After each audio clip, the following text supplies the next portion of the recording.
in inner space through the power of the third eye.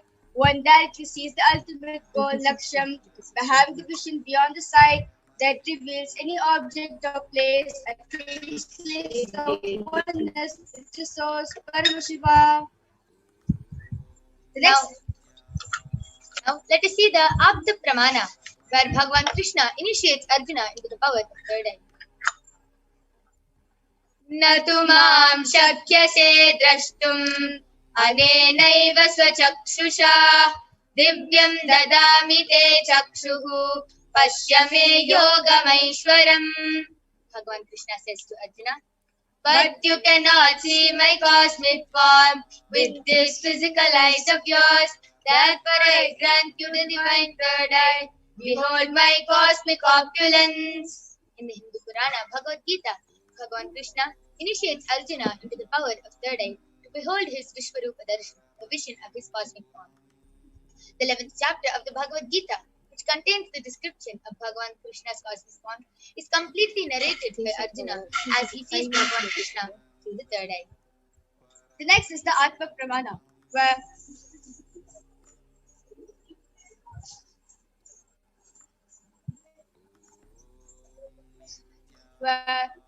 Swamiji shares in his own words that the first experience that I was able to see everything around me, above me, the whole 360-degree, the 10 directions below me, everything. Inside and outside, bro. I realized not only I was able to see, I was able to feel and experience all that as me.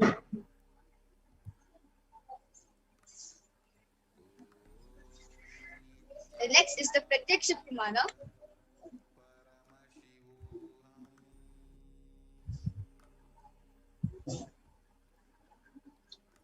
which is the empirical evidence, the scientific experimentation done on the power manifestation science. So the study measures and compare the metabolic cell activity of the brain in conscious and meditative states using the positron emission tomography, the PET. So when doing the daily activities, the high activity is measured in the brain where the third eye is located.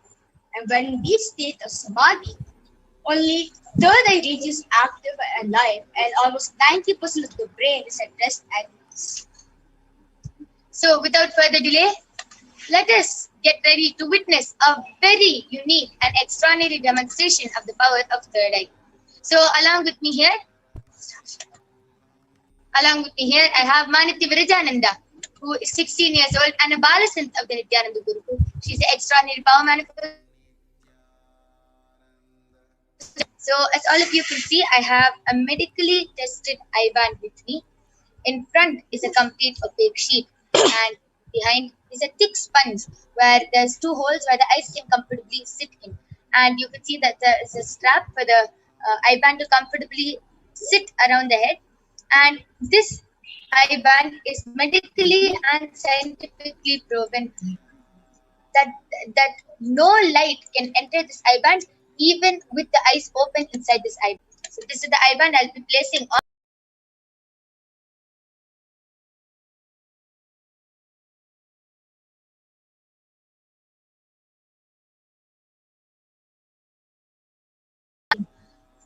And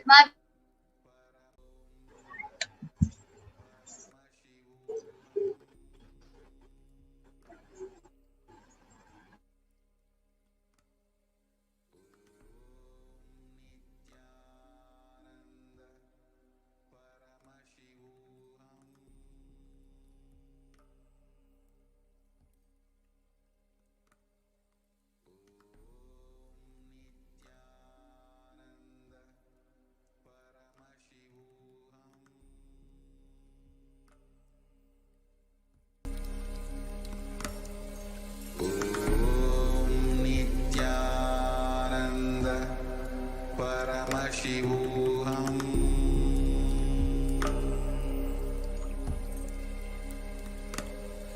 Om Nithyananda Paramashivoham.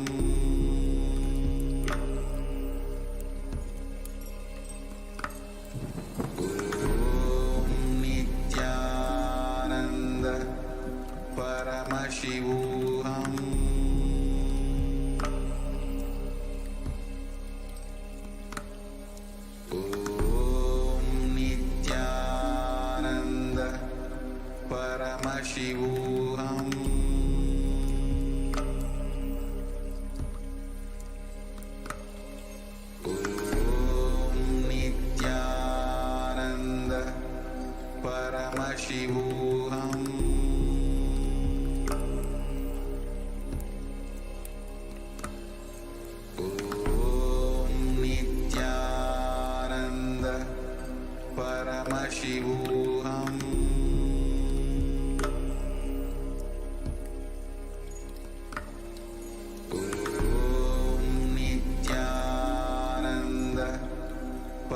Paramashivoham.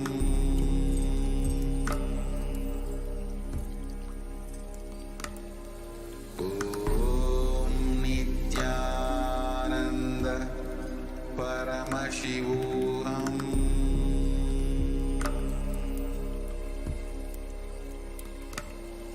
Om Nithyananda Paramashivoham.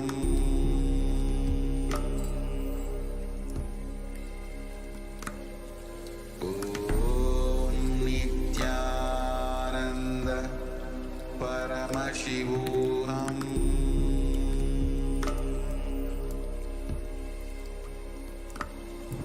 Om Nithyananda Paramashivoham. Om Nithyananda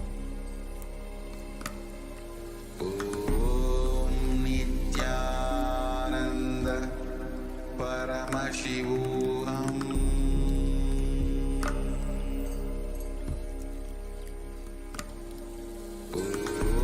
Om Nithyananda Paramashivoham.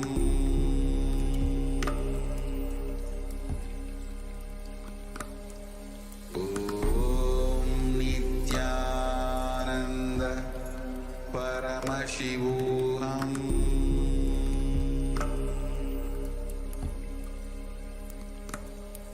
Om Nithyananda Paramashivoham.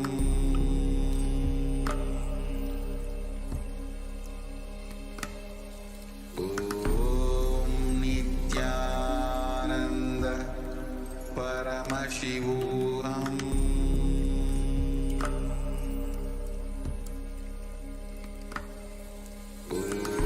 Om Nithyananda Paramashivoham.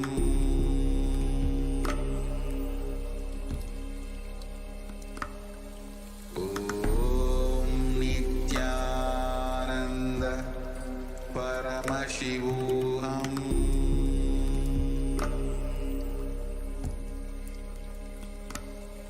Om Nithyananda Paramashivoham.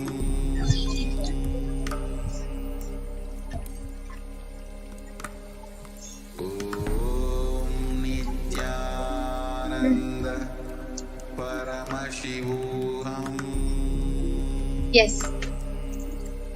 We complete with the technical glitch. So we are back and we have removed the I-band of Mahaviraja. Completed for the technical glitch. We are back and we've removed the I-band of Mahaviraja as it as the authenticity of the power has dropped. So now we'll again be restarting the power of third eye. So you can see in front is a complete opaque sheet and behind is a thick sponge with two holes where the eyes can comfortably sit, and that there's a comfortable strap for it to strap the I-band around the head comfortably. So this is the I-band, it is same as before, and we are placing it on Mahaviraja's eyes right in front of you. So you can see. Okay. Okay.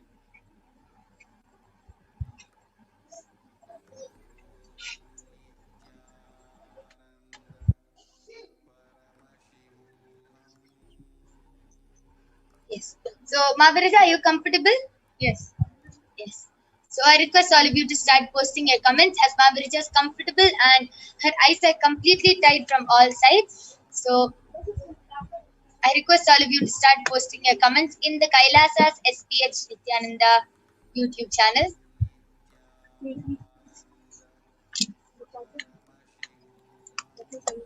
Yes. So the latest comment, which is posted in Kailasa's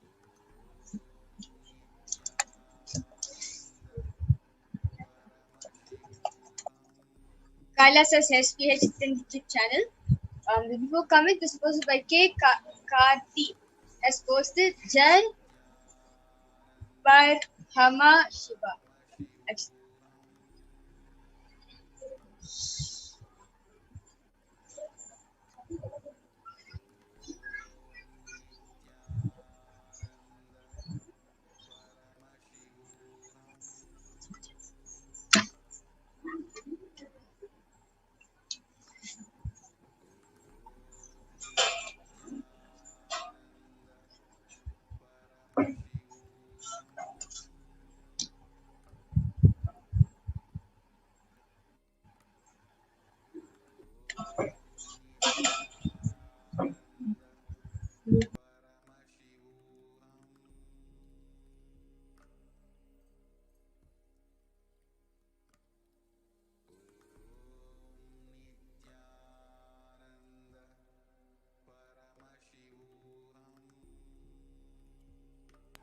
just click it that.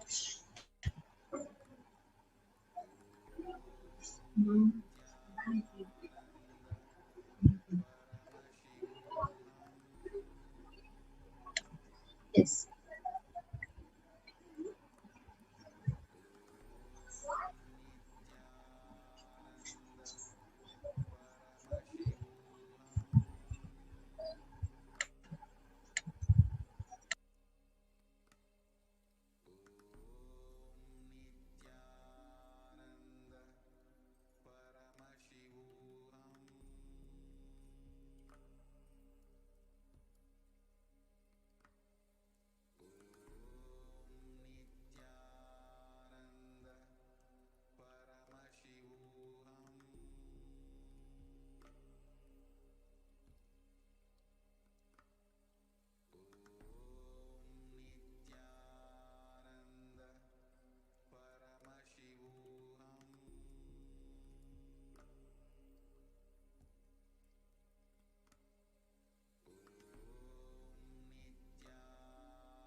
Paramashivoham.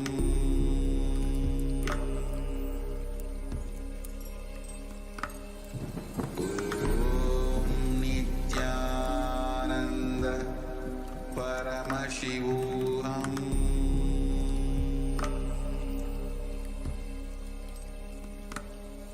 Om Nithyananda Paramashivoham.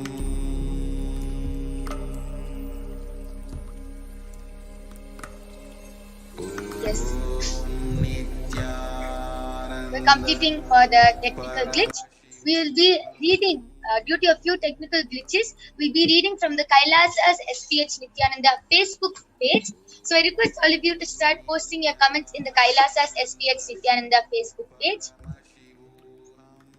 Yes, so the latest comment, this is posted by Narendra Hammante. He has posted emoji saying good. So it goes like this actually. It goes like that. Yeah. And after that, he has posted a thumbs up emoji like that. And he has posted a hand holding a rose like that. And yeah, that's the latest. And Rajendran Sharma has posted Swami, please bless me and full stop.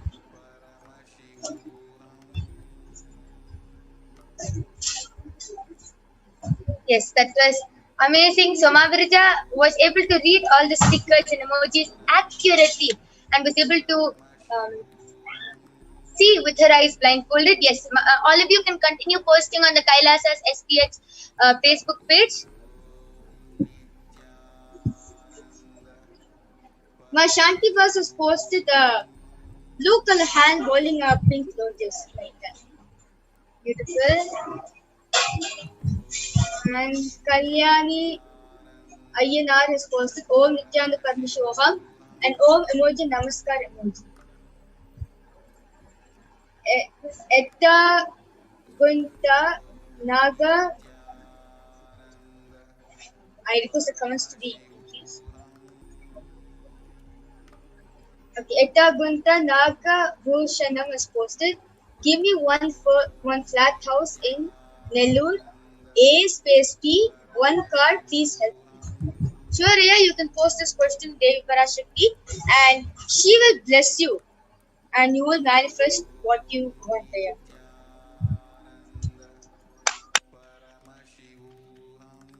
Yes, that was a beautiful demonstration of the power of third eye performed by Ma Virija. So I'll be removing the eye band now. moonlight. So you can see how it is completely intact and how she was able to manifest the power of third eye with her eyes blindfolded. So please stay tuned. We'll be moving on to the next power, the power of body scanning. So we'll be now seeing the Shastra Pramana, the Atma Pramana, the Apta Pramana, and the Sakshi Pramana for the power of body scanning. And the power of body scanning is where one unlocks the ability to be able to scan and see illnesses, diseases, medically diagnosed issues, anything, any problem that a person is facing. The BHAVA Nithyananda Yogi will be able to scan and reveal those, and will also be able to reveal a solution from the third eye. And not just that, third eye also reveals and tells you the quickest and simplest way you can get rid of your illnesses as fast as you can. And most importantly, the third eye, when it scans your body, it reveals the root cause of the problem. Why the problem started? Why is the problem even existing in your body in the first place? That is what third eye scans and reveals. And based on that, the third eye gives a solution. So the power of third eye, the power of body scanning is very unique, as it will be able to reveal the root cause. And even if there are many cases where the person is not able to relate with the scanning, and that is because the third eye revealed the root cause and he was not able to relate to it, because our body is really mysterious, and even a stomach pain, leg pain, anything can be related to some childhood incompletion or any incompletions we are holding from the past. And also, like, why the third eye shows any certain problems in your body, even though, for example, you may have cancer, but once the third eye reading is done on you, once the body scan is done on you, and third eye reveals that you have a headache, and why not cancer, which is not really a major problem. That means that cancer is actually not a problem. It means that the problem is actually only real at all. Like, it's Paramashiva's eye which is scanning you, and nothing can be hidden from his eye. So even though you have a cancer and the third eye is not revealed, it means that you don't have the problem at all. It's just a psychological thing which you need to complete. It's just a cognition or some incompletion which you need to complete it. And the third eye is so powerful that the moment the third eye falls on your body, and the moment the Balasan or the Nithyananda Yogi starts scanning and starts revealing the problems, immediately the healing starts. Immediately Paramashiva starts healing your body, and you will be completely healed by the problem, from the problem, just with a scanning from the third eye. Now, let us see the Shastra Pramana for the power of body scanning, which comes from the Vijnana Bhairava Tantra. Swadehe jagato vapi sukshma sukshma tarani cha tattvani yani nilayam dhyatvante vyajate para. Bhagavan Paramashiva says, cognize deeply that from the subtle to the subtlest constitutive principles of the whole body, Swadeha, or of the whole universe, simultaneously exist of the essential reality and the source cause, Paramashiva. They are being absorbed in the source cause, Paramashiva. And by the experience of such restful awareness of the power of third eye, one awakens the ability to see through the third eye and manifest the power of body scan and the supreme power manifestation of this. Let us now see the Apta Pramana. So the Apta Pramana is taken from the very own life of Agastya and also his disciple Theravada. So one day, a person came to Agastya for a body scanning and asked Agastya to do a body scan for him. And Agastya identifies and reveals to him that the root cause for the suffering which he is going through is a cause of the headache. He reveals that there's a small theory at top of the frog which is sitting in the person's brain. And Agastya immediately instructs his disciple Theravada to perform an open head surgery and remove the frog from the person's head. And after the surgery is completed successfully, the person got healed from the headache, and thus the disciple gained the name Theravada. Now, the Atma Pramana, where Swamiji beautifully shares in his own words on the 22nd of December 2019.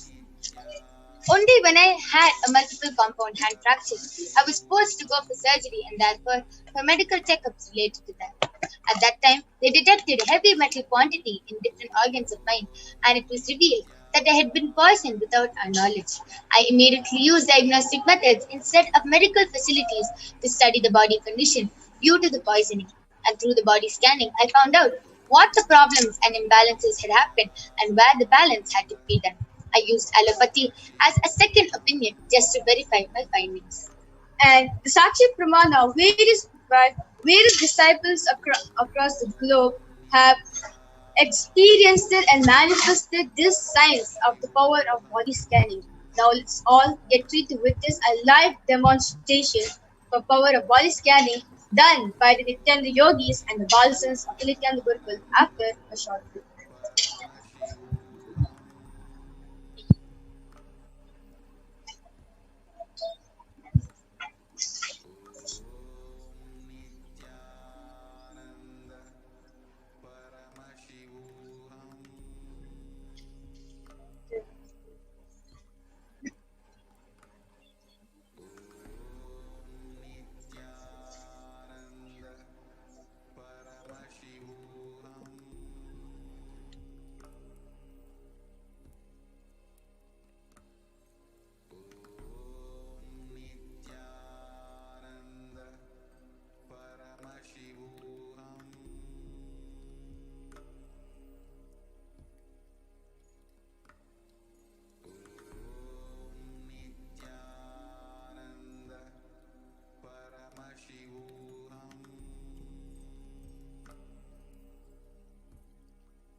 What happened? Yes. So,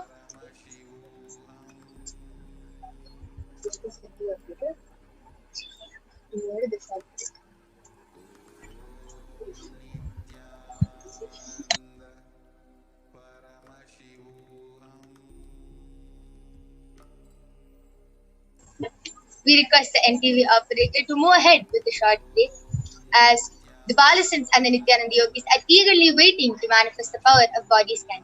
So while the Balasans and the Nithyananda Yogis join, all of you can start posting your requests and comments in the live Facebook Kailasa's SPH Nithyananda Facebook page, and you can post your requests, comments. You can call your family members, friends. You can call anyone who you would like to witness this powerful body scanning.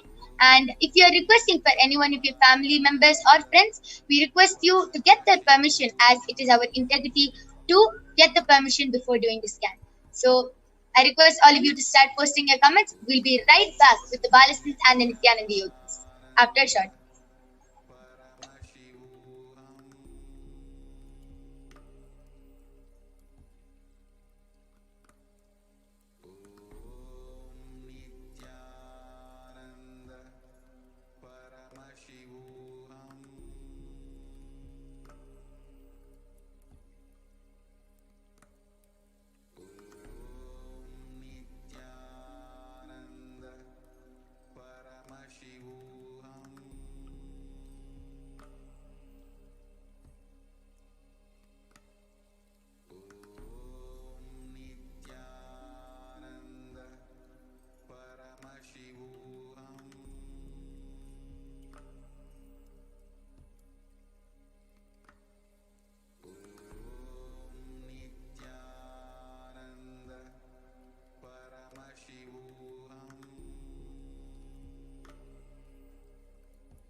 Yes, we're back with the Balasans and the Nithyananda Yogis who are going to manifest this extraordinary Shakti of body scanning. So along with me here, I have Maniti Brahmayogananda, Ma Soni, Maniti Mahavidyananda, who will be manifesting this extraordinary power of body scanning. So I request all of you to start posting, to continue posting your comments, and we will be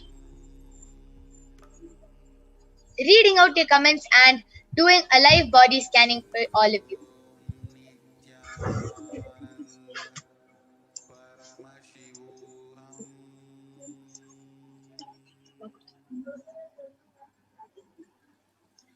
Pavitra Patmanathan has requested, Nithyanandamma, please do a body scanning and healing for my husband, Shashitaran Bhaskaran. I got his permission. Thank you, Ma. So, Ma Soni, you can do the body scanning for Pavitra Patmanathan. I welcome you all with my love and respect. I request everyone also continue posting your live comments in the Kailasa's SPH JGM Nithyananda Paramashivam Facebook page.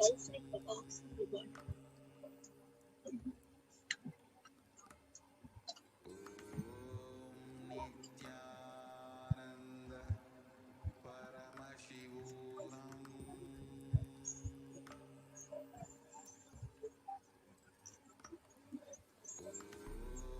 Nithyananda Paramashivoham.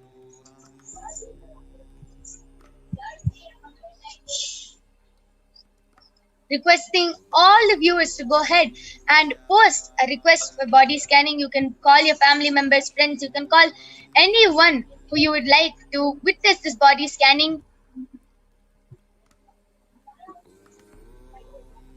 Nithyananda Paramashivoham.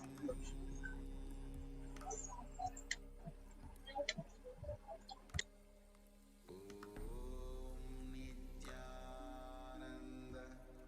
Paramashivoham.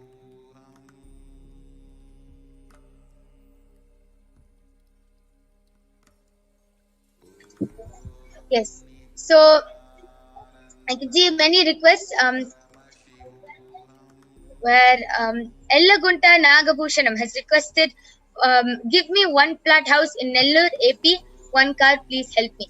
Yes, so Ellaguntaya, what we'll be doing now is scanning and seeing how you can manifest your reality, what you should do, what you can do to manifest this reality of yours. So, Ma Mahavidya, you can go ahead and scan Ellagunta Ayya. And Anouchka has requested, please bless me and my family with good health and abundance of wealth. So, yes, Ayya, just continue to watch the live feed, and when Devi Parashakti comes live, you can request this question to her. But we'll also be doing a scanning and seeing what you can do to manifest wealth in your life. So, Ma Brahmayoga, you can also do a scanning for Anouchka Ayya.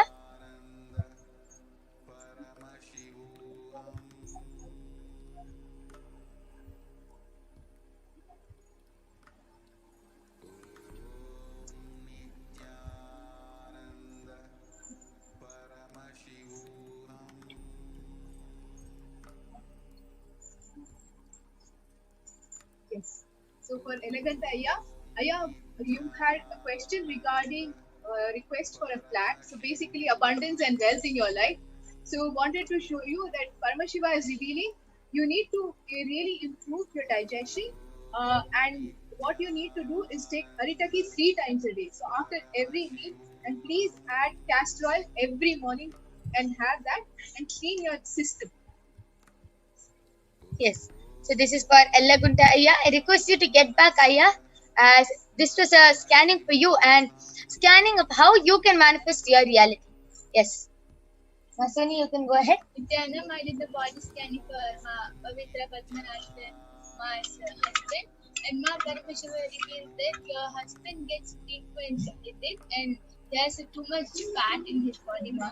So to detox his body, Paramashiva revealed that whenever he gets headache, to apply castor oil in his head and to reduce the fat in his body, do yoga and take castor oil every day. Yes, so this is a scanning for Pavitra Padmanathan, my sister. Yes. So Pavitra Padmanathan ma, I request you to get back. Yes, so I have done the scanning for Anuj K. Ayya, and he actually wanted wealth right here. So Paramashiva revealed that every day you should watch one Venkateshwara Bhavasamadhi Darshan of like Swamiji giving the Bhavasamadhi Darshan as Venkateshwara. You should watch one darshan of his every day, and while watching the darshan, sincerely pray to Venkateshwara and sincerely pray to Swamiji that you really want to manifest well. And after after you watch the darshan, offer one coin to like get the deity of Venkateshwara and offer one coin at his feet every day, and you'll see that in 1 week's time you'll start manifesting wealth. Yes, that was a very beautiful solution from the third eye. So Anuj K. Ayya, Pavitra Padmanathan ma, and Ellagunta Ayya, I request all three of you to get back in the chat and whether you were able to relate with the scanning.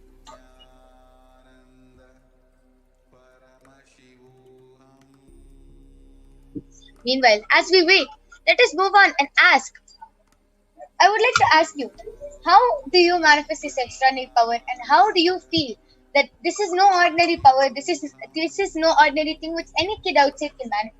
How do you feel being able to scan another person's body and being able to reveal and see solutions? How do you feel?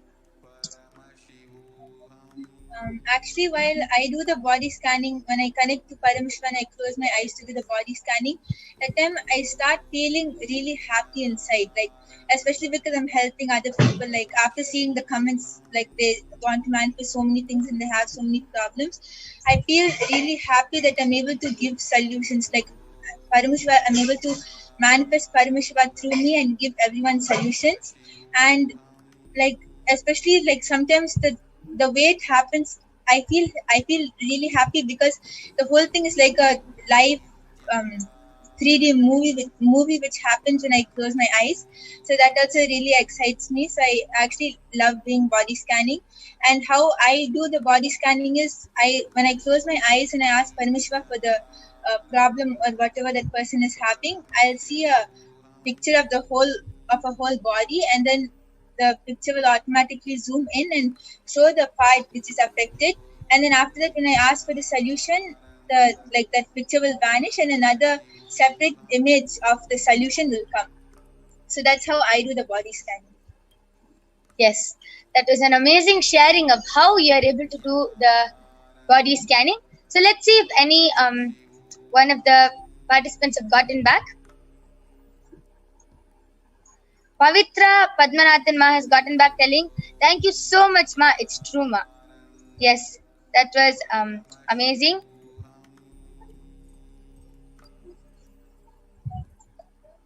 Yes, that was amazing. Thank you so much ma Pavitra for getting back and sharing. Ellagunta Ayya and Anuj Ka Ayya, I request you to get back. And now we'll be ending with this power manifestation segment. We thank all of you for joining us, and if you, due to the interest of time, if you are not able to get a body scanning, you can always come back every day at 2 a.m. IST and 4 p.m. IST, and you can request for a body scanning and get a body scanning for yourself, your family members and friends. So with this, we thank all of you for joining us. Please stay tuned for the upcoming segments where you will be learning about what are the Akashic readings and who is Devi Parashakti. Yes, and there will also be a form posted in the live YouTube chat, and you can fill that form, and the Balasan and the Nithyananda Yogis will be doing a body scanning and getting back to you. We thank all of you. Please stay tuned. Thank you, Nithyananda.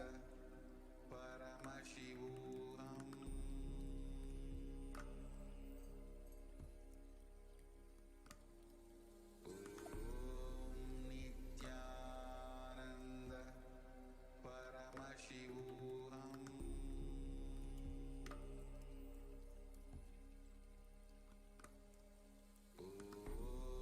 Nithyananda Paramashivoham.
Yes, Nithyanam, everyone.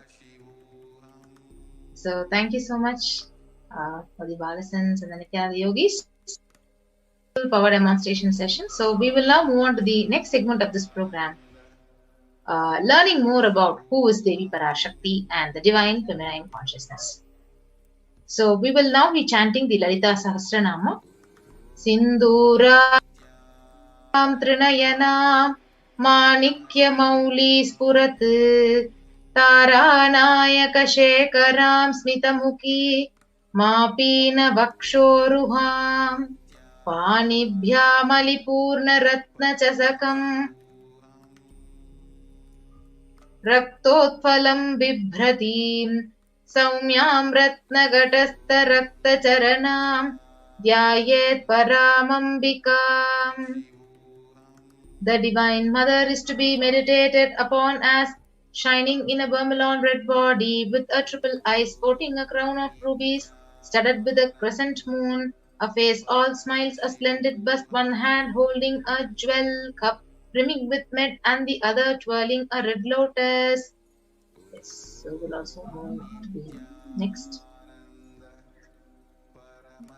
Shastra Pramana. Arunam Karuna Tarangitakshim Dritapashankusha Pushpabana Chapam Animadibhiravritam Mayukai Rahamityeva Vibhavaye Bhavanim.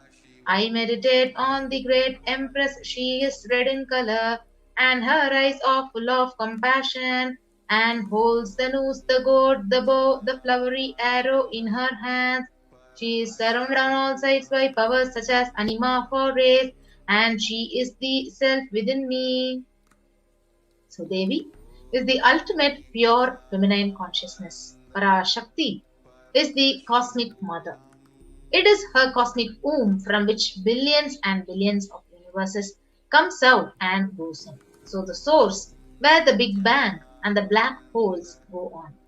Parashakti is the source Shakti, the source energy, the source power, from which all of us came, in which all of us are even now, and in which all of us are going to reach. So out of her extreme love and compassion, Parashakti herself is manifesting through the embodied form as the Nija Avatara of the Supreme Pontiff of Hinduism, Jagadguru Mahasannidhanam, His Divine Holiness, Bhagavan Nithyananda Paramashivam, who is gracing us, answering all our questions, attending to our prayers, giving boons, healing us, revealing our past, our present, future, delivering profound spiritual truths, and ultimately giving us the experience of Paramashivoham itself. So in the words of Parashakti herself, so she has revealed that rising as Omkara, expressing as Vedas and Agamas, blossomed as Hrinkara, filled as Parashodasi, living in 40 triangles, the Kailasa Swami, who is in Kailasa Sri Purachintamani, Parashodasi, sitting as a part of Paramashiva, Parameshwari, who rules the world, Paramashakti, Manonmani, Meenakshi, as Nithyananda. I took the Nija Avatara here to give good boon to everyone, to bestow all goodness. Hiranyagarbha Swarupini, Brahmanda Yoni, Shami, Chandramauli, Napala, Aparna, Uma Parvati, Savitri, Navayavana, Samraja Lakshmi, Parameshwari, Parashodasi, Meenakshi, taking the form of Nithyananda. I came here as Nija Avatara with great compassion. I am blessing, listen people, to do good to all of you. I took the form of Nithyananda and came down as Nija Avatara. And again Parashakti has revealed, rising in Omkara, blossoming as Shiva, and Shiva manifesting as the source of existence, powers of existence, expression of existence. From the oneness of Om, blossoming into two as Prakriti and Purusha, blossoming as three Shaktis, Icha Shakti, Kriya Shakti, Jnana Shakti, growing as four Vedas, expanding as five Panchabhutas beyond the six chakras, filled as Gotras of seven Rishis, expanding as eight directions, existing as nine Grahas, blossoming as 10 Indriyas, being as 11 Rudras, creating all the worlds, bringing life to tell and make the truth blossom and to do good. Parashodasi, Meenakshi, in the form of Nithyananda, I came to bless every one of you. So how to receive Devi Parashakti? So literally you are seeing Parashakti and Paramashiva at the moment, right in front of your screen. So let us receive her very traditionally. So keep 2 betel leaves, 1 banana, 1 betel nut, and 1 coin in front of the screen. So you can have the darshan. So this is called as the traditional tambula of receiving Parashakti. So the coin is considered as the traditional dakshina in Hindu tradition. So it can be of even any lowest value. So it can be even 1 paise in Indian money and 1 cent in US dollars. So what is the significance of this tambula? So after the darshan is over, you can do namaskar and eat the banana, the betel leaf and betel nut and take the prasadam immediately. So collect these various coins and send it to the Nithyanandeshwara temple in Los Angeles. So this betel leaf, the betel nut, it may look too small, but in a few days you will see how much it adds to your sentiment that really she is there and you will not take the Devi Darshan for granted. So rituals will break your monotonous, unconscious mentality and lifestyle, and it will remind you and raise you to the powerful cognition. So it will literally break your unconscious behavior. So you can see how to set up the tambulam. Take a plate and set up 2 betel leaves, banana, betel nut, coin. So this is the traditional way of receiving Devi Parashakti. So now we will enter into the next segment of the program of understanding what are Akashic readings. So what are Akashic records? So many of you will be wondering. So Akashic record is not a prediction, but it is a direct revelation from the cosmos. So Akashic records are records which are created in space. So whatever has happened in time is there recorded as a file. So nothing can be destroyed. So please understand, none of your actions, your thoughts, your plans, your emotions, your words, nothing can be destroyed. So Akashic records are the cosmic archives of everything that has happened, happening, and will happen. So Akashic records are the verbal, the visual, 5-dimensional document. So whatever is happening is continuously getting recorded. And all the information which you collected from all your births is recorded in your DNA, that as your biomemory. And you can access some of them just to understand and not to waste your time doing the same actions again and again in your life. So if you see, as we already saw, it is not a prediction. It is a direct reading from the cosmic archives.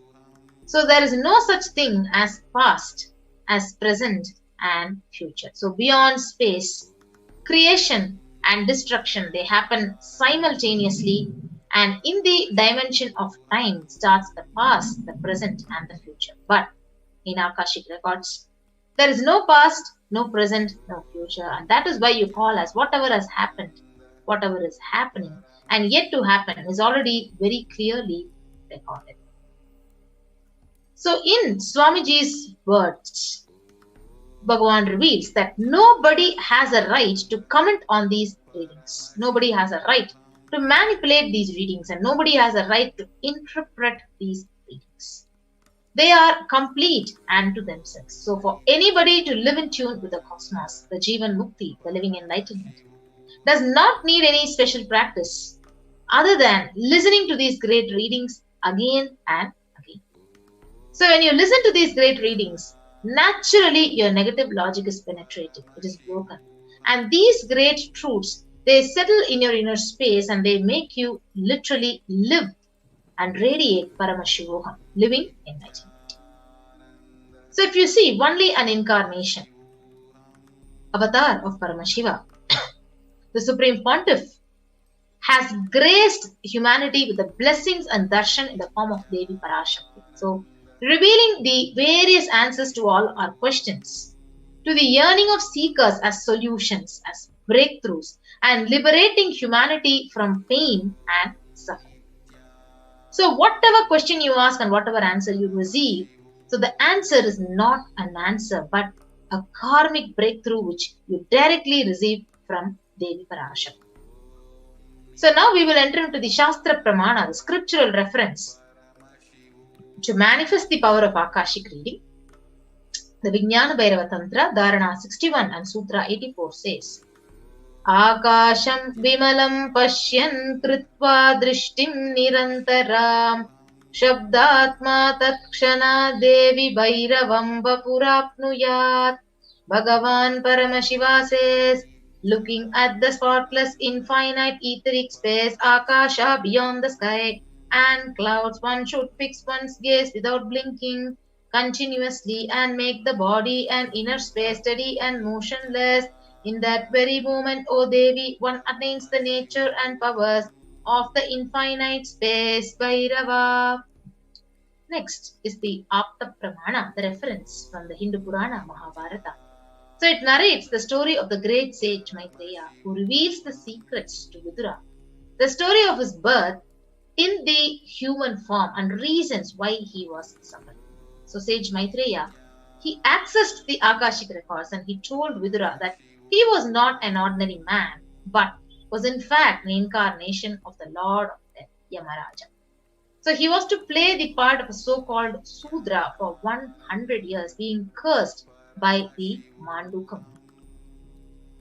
So, what are the benefits of actually receiving in the Akashic reading session directly from the avatar? So, you have collected all your memories from various births and which is recorded in your memory. So, this Akashic reading, it gives you an opportunity to access some of these and understand why is your life happening this way and not to waste your life again and again. So, accessing the DNA code, reading the Akashic records, it will be useful for you to be liberated from your default future, bringing an end to binding cognitions, known and unknown suffering, leading to experience enlightenment, Paramashivoham. So only an avatar can actually alter the Akashic readings. If you see, the Balasans can actually read the Akashic records, but only an avatar. He can alter, he can upgrade, he can edit, he can literally change and manifest the reality as you want. So the Supreme Pontiff literally blesses and upgrades the Akashic records as per your prayer. So whatever you ask, based on that, he upgrades and alters and edits it. So now next is what can you ask in an Akashic reading session? So the most accurate, unbiased answer to any question about your life, about your destiny, about the purpose or everyday part of your life. So you can be healed of any physical and emotional problem with just a look or a word, and you can understand why your life is happening this way, and you can receive blessings to fulfill the right desires, and you can get clarity to redesign your future. So now we will enter into the next segment of how to ask the various questions to Devi Parashakti in the official social media platform. So many of you will be wondering, okay, I want to get Parashakti's blessings and I want to receive the grace and auspiciousness of Devi. So how do I ask my questions? So we have the various official social media platforms. So the Facebook, the YouTube, the Twitter, the Instagram. So all of you have the beautiful opportunity. If you're actually active in any one of the going to be helping you out, you can go ahead and like, follow and share and subscribe to the official platforms, and you can receive the live notifications whenever the Akashic reading session is happening. So the first official platform, social media platform, is the YouTube account, the Kailasa's SPH Nithyananda official account. So many of you would have subscribed to this account, but only if you have become a member of this YouTube account, you can actually ask your questions. So for membership, you need to click on to the join button and you can ask your questions in the comment section under the live chat. And the next beautiful way of connecting with Parashakti and asking your questions is commenting on the live Facebook comment section. So if you're not followed and liked the official page Kailasa's SAMADHI Darshana Nithyananda Paramashivam in Facebook, you can go and like and follow the page, become a follower of the page, and then ask your questions under the live stream and post it in the comment section. Next, if you're a frequent user of Twitter, then you can actually go to the at Sri Nithyananda and follow at Sri Nithyananda on the Twitter. And you can ask your questions in the reply section of the tweet with the hashtag AskTheAvatar. So any questions related to your life, your purpose, your destiny, your future, or how to get rid of any obstacles that you're facing in your life, your business, your career, your relationships, problems, all these, any kind of questions you can post it with the hashtag AskTheAvatar. The next important, beautiful platform where you can connect with Parashakti and ask your questions is Instagram. So Sri Nithyananda is official Instagram account. Go ahead and become a follower of the Sri Nithyananda on Instagram, and you can ask your questions in the comment section. Yes. So anyone who says that I'm not a user of Facebook or YouTube or Instagram or Twitter, but you have WhatsApp. So yes, so this is a beautiful opportunity for you. You can go and search kailasa.org, and you can, once the website pops up, you can ask your questions in the WhatsApp live chat and connect with Parashakti. So anyone who wants to connect with Parashakti and receive her blessings today, you can go ahead and become a member of one of these or all these official social media platforms and get ready to receive the blessings of Devi Parashakti. So next, each one of us are actually waiting to offer our gratitude and melt in devotion in the beautiful space of Devi Parashakti. So how do we offer our gratitude and our devotion to Devi Parashakti? So we have the various beautiful ways of how to offer our deep gratitude and devotion to Parashakti. So let us now understand and let us now get ready to offer to Devi Parashakti. Yes. So before that, let us understand the significance of an offering. So offering is a giving of a divine gift out of pure love, out of pure devotion, out of oneness, and it consists of giving and accepting.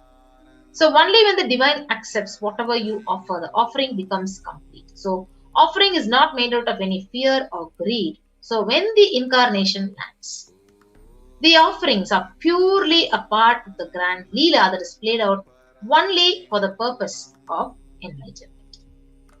So we will now invoke the presence of Parashakti by chanting the Shastra Pramana from the Mula Agama of Manonmani Dhyana. Induni bhaveda karavakni nayanam syat pankaja varabhaya japaksha sarayuktam angahima bhushana vichitra vasanam syat tungamakutojvala manonmani swarupam.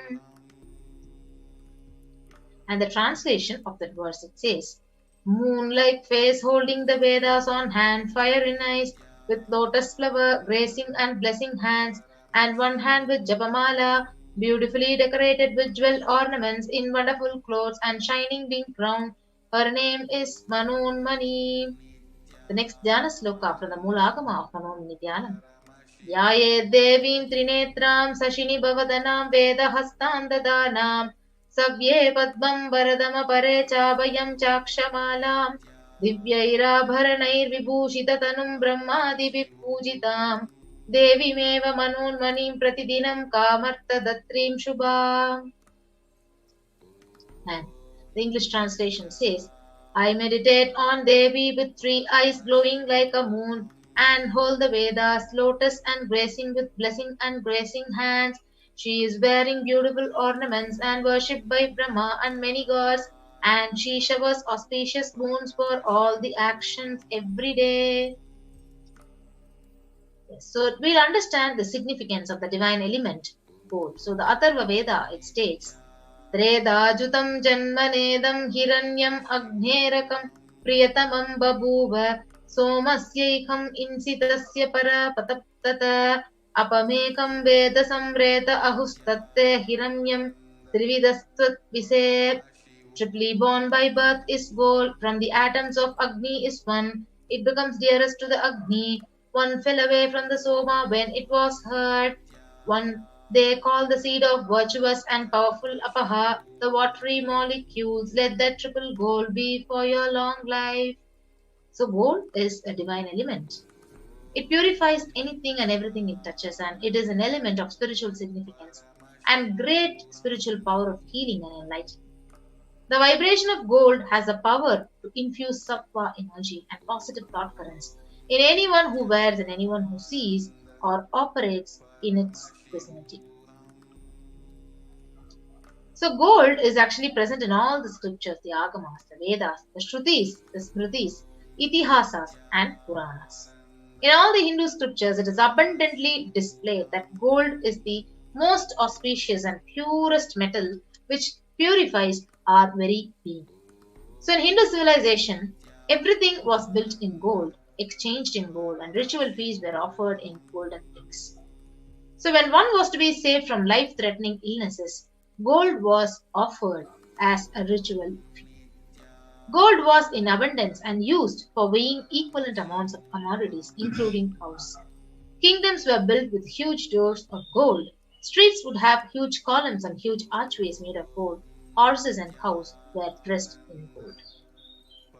So Hindu civilization, literally the banks of the river of gold. Temples are constructed and paved in gold. Deities are made in gold and decked and adorned in gold because it preserves the enlightenment energy for thousands of years and it lasts forever. So with that, we'll move to the first offering to Devi Parashakti. So the first offering to Devi Parashakti is the E-Kundi offering. So you can offer any amount at your own capacity as a token of deep love, gratitude and devotion. So the E-Kundi offering, the Shastra Pramana, it says, Bhakti Priya Bhakti Gamya Bhakti Vashya Bhayapaha Shambhavi Sharada Radhya Sharvani Sharmadaini. Devi is fond of true devotion and is realized through true devotion. She can be won over through true devotion. She removes all the fears. Yes, so if you see, if there is any fear in the minds of devotee, Devi is sure to remove that fear.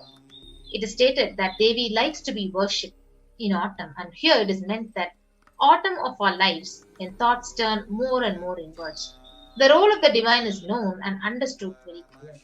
The need for Devi worship becomes stronger. So you can offer your deep gratitude and devotion to Devi Parashakti by offering your Kanikai, and your name shall be chanted when the puja is done to Parashakti. So the E-Kundi offering is a beautiful offering when the live stream is going on, the Parashakti reading Akashic session is happening.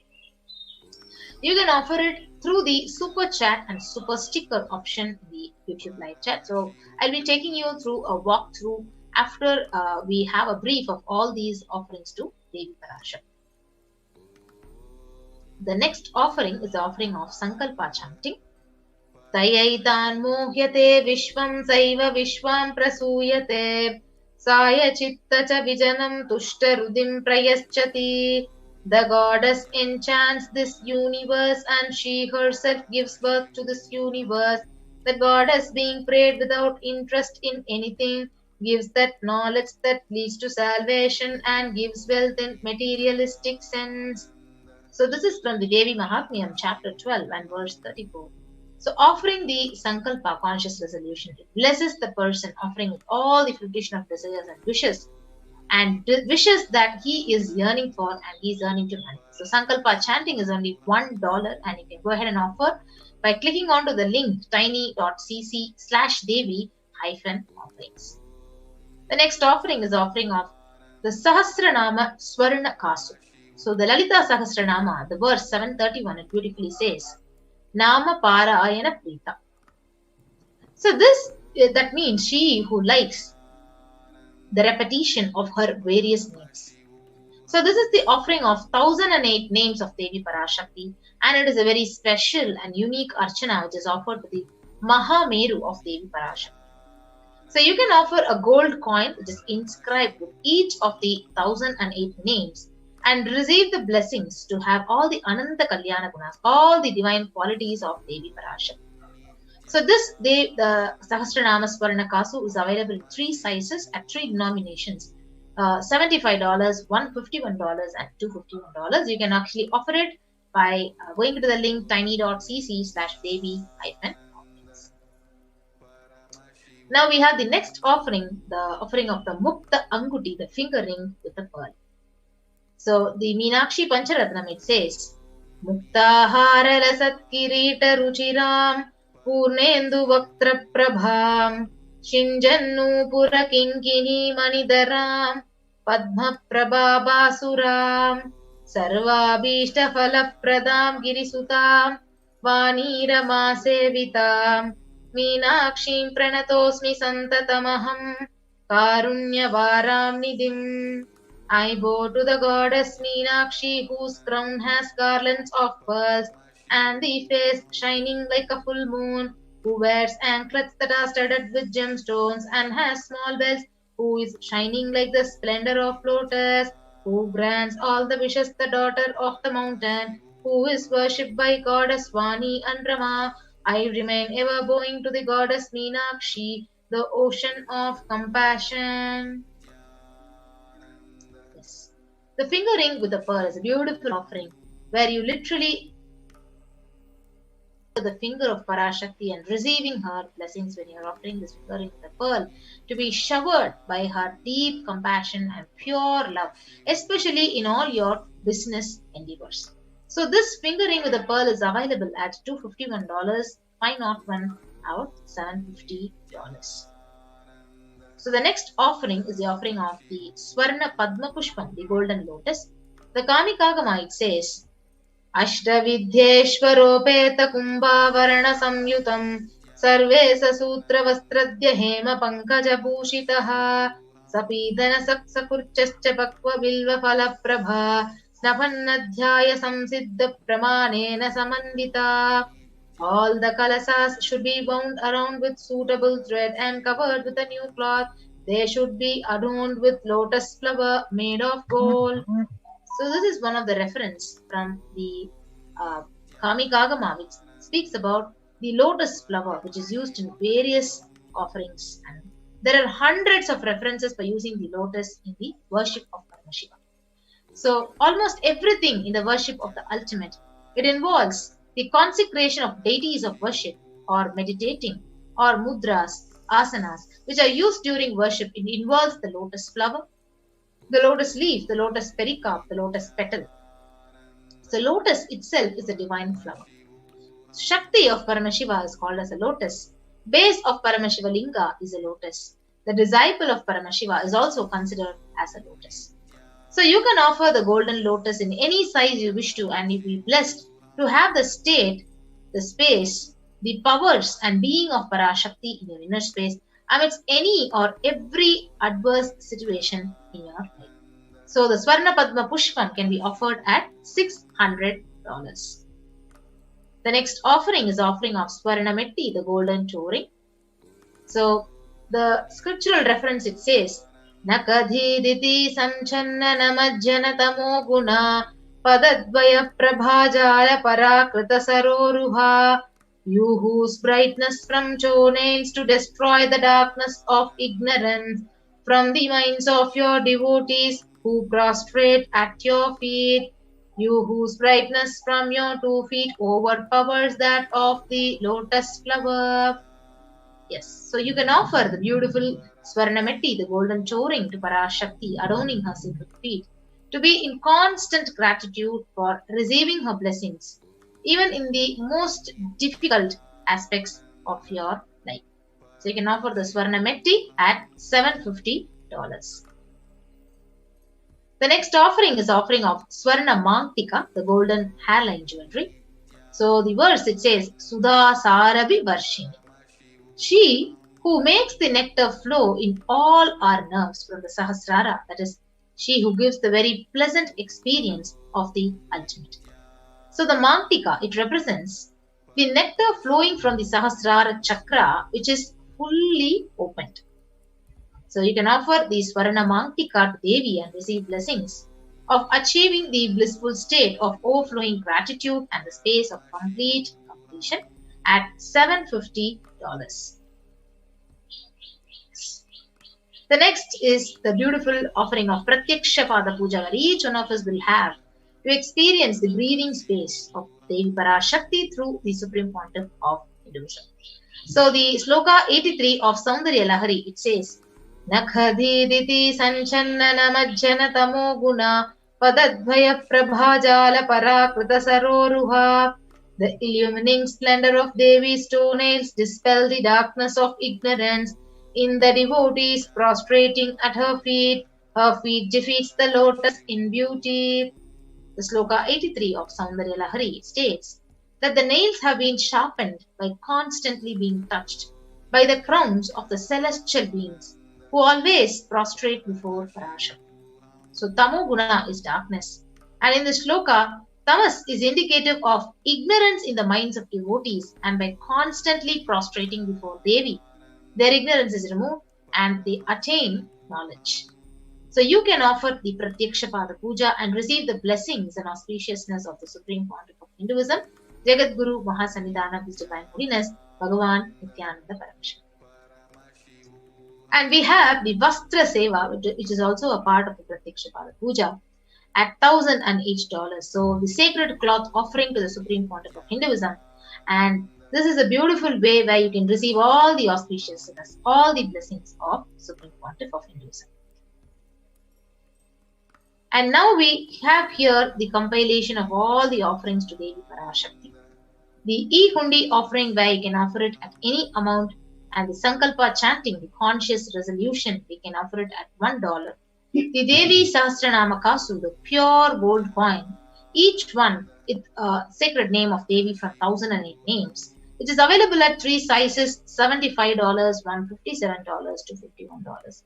The Mukta Anguti, the pearl finger ring, which is available at $251, $501 and $750. The Swarna Padma Pushpam, the golden lotus flower, which is available at $600, $1,200 and $1,800. The Swarna Metti, the golden touring for the lotus feet of Devi at $750. The Swarna Mantika, the golden hairline jewelry at $750. The Pratyakshapada Puja at $1,008 and the Vastra Seva at $1,008. Yes.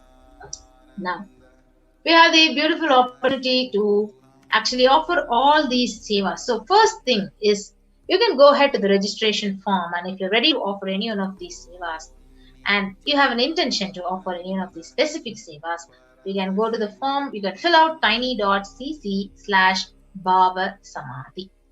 So next, when you're interested in offering the online payment and you're ready to offer any seva that to Devi Parashakti and receive her blessings, you can go to the link tiny.cc/Devi-offerings.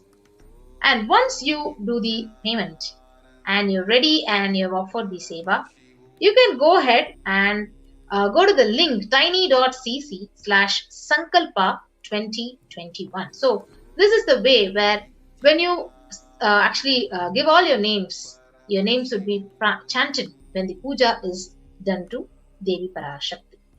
So this is a beautiful way of offering our deep love and deep gratitude to Devi Parashakti.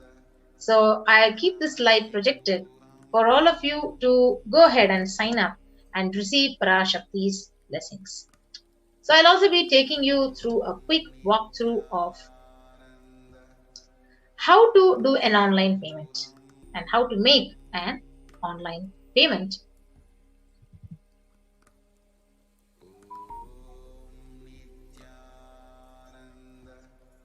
Paramashivoham.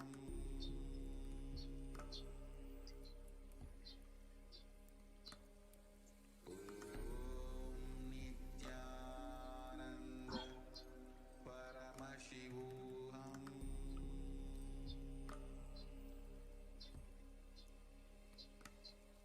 Om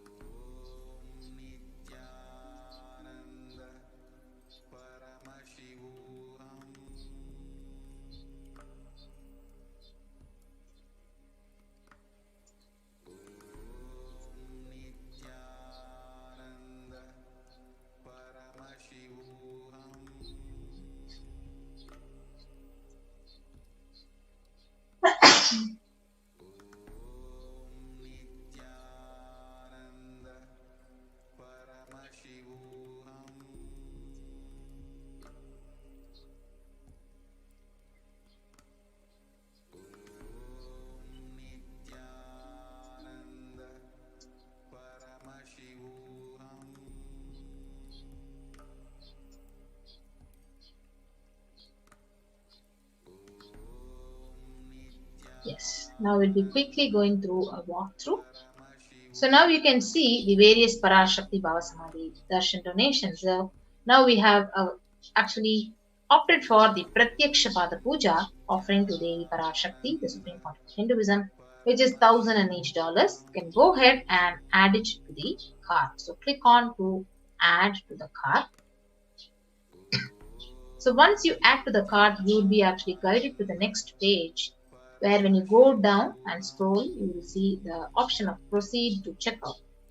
You can proceed to checkout and you can go ahead and fill out the various billing details and then place your order. And now, after you make the online payment, then you have the beautiful opportunity to submit your names for your names to be chanted when the puja is happening. So this is the next link, tiny.sankalpa/2021. So go ahead, click on to next, and you can fill out all these details and your name, your city, your state, country, and click on to Devi Bhava Samadhi Darshan. And when you click on next and submit, all your names will be there for us to chant when the puja is happening. And now, you also have the opportunity to offer the e-hundi to Devi Parashakti. So now when you go to the YouTube live stream, you could see here, and under the chat, you can go ahead and click for the super chat and the super sticker option.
Yes, so you will have the super chat and the super sticker option here under this comment, and you can go ahead and you can offer the e-hundi donation to Devi Parashakti. Yes. So with that, we come to the conclusion of this segment of the program, and we'll be moving on to the next segment of the program after a short break.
பிரக்ஞா இப்பொழுது தூரத் துவங்கி விட்டது பார். பெருமழை பொழியும்,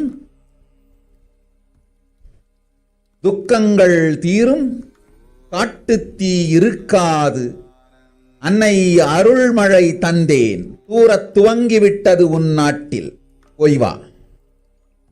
ஓம்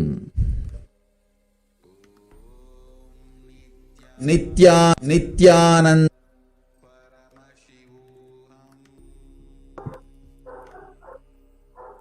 Nithyananda.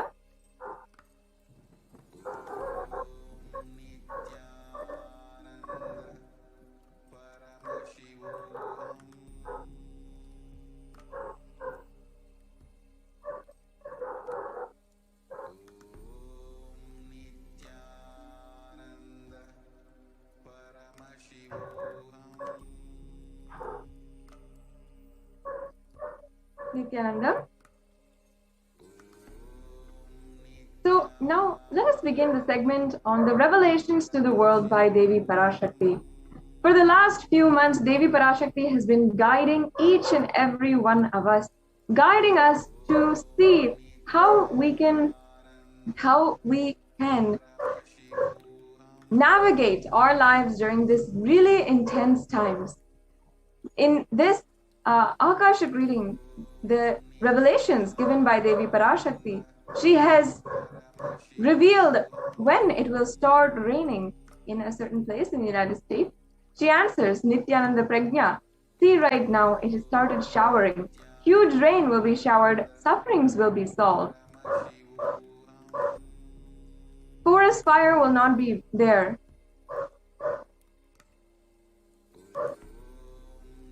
Now let us watch the sacred secret on Hindu birth that the Supreme Pontiff of Hinduism revealed.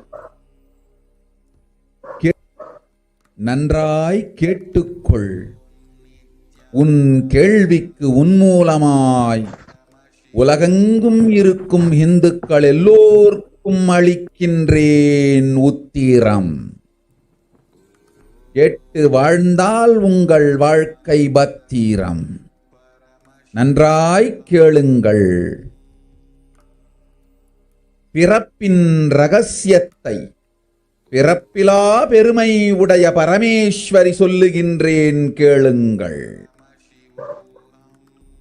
அண்டஜம், யோனிஜம், ஜலஜம், பீஜம் எனும் 4 விதமான பிறவிகளில் 84,000 யோனிகளில் பிறக்கும் பிறப்புகளிலேயே பெருமை வாய்ந்ததும் உத்தமமானதும் மனித பிறவி.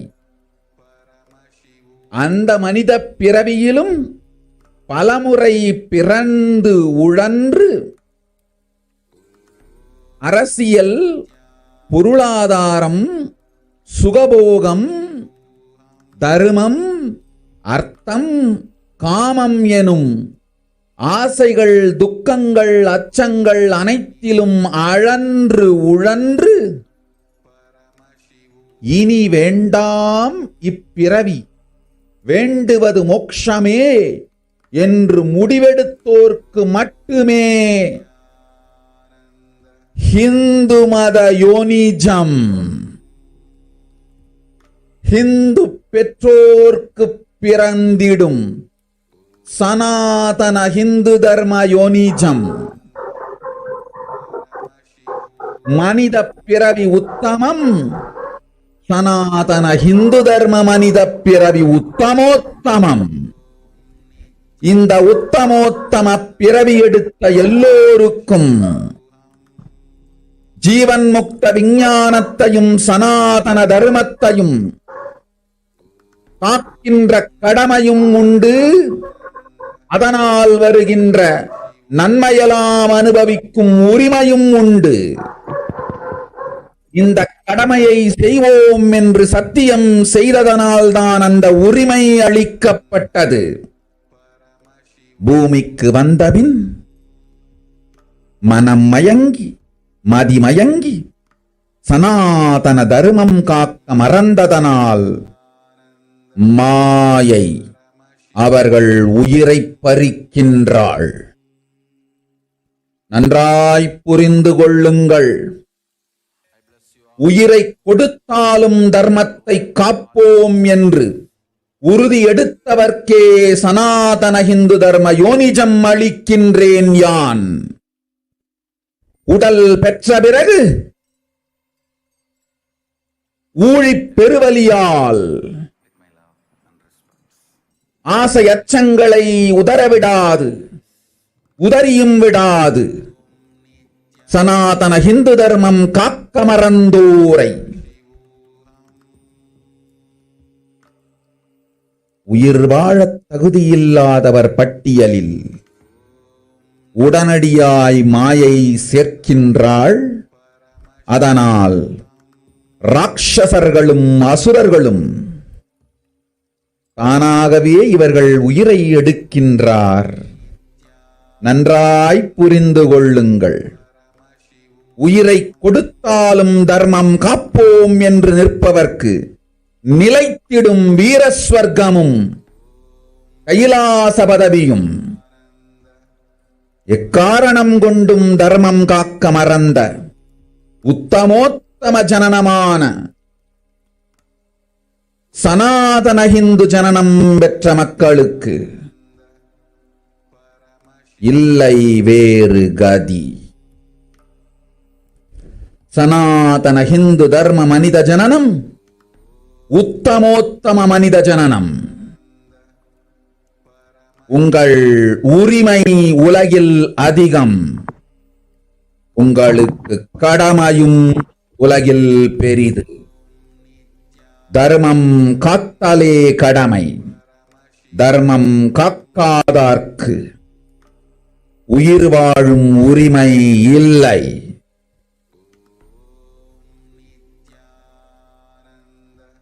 நன்றாய் புரிந்து கொள்ளுங்கள்.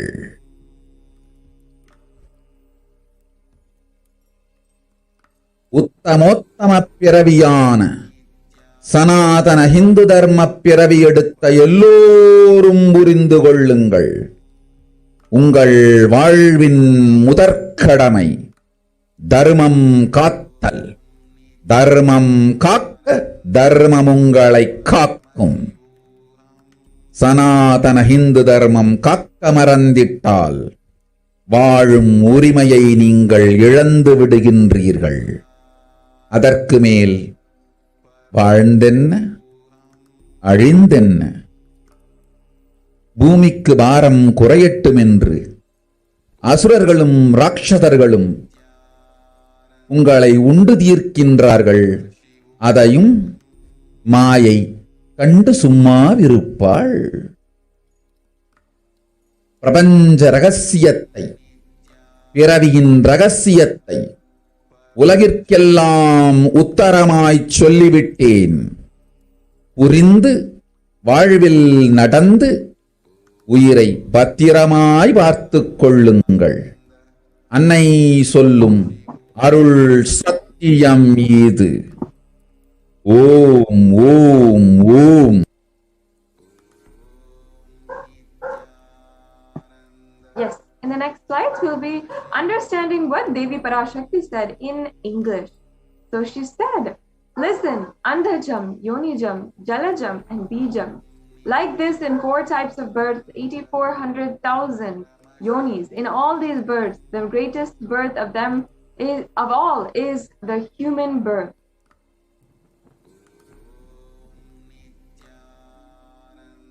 The next slide, please.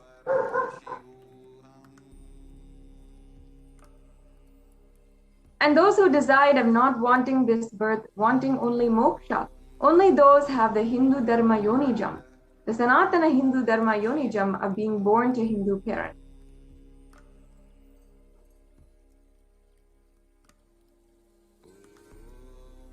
Human birth is Uttamam, the best, and Sanatana Hindu Dharma human birth is Uttamottamam, the best of the best. Everyone who took this Uttamottama birth has a responsibility of protecting the science of living enlightenment and Sanatana Dharma. And also they have the right of experiencing its benefits. This right was given to them because of their commitment given to them to do this responsibility. After coming to Blue Loka by getting mentally deluded and forgetting the dharma of protecting Sanatana Dharma, Maya, she is taking away their soul. Understand carefully. I am giving the Sanatana Hindu Dharma Yonijam only for those who gave the commitment of protecting Sanatana Hindu Dharma even by giving their life.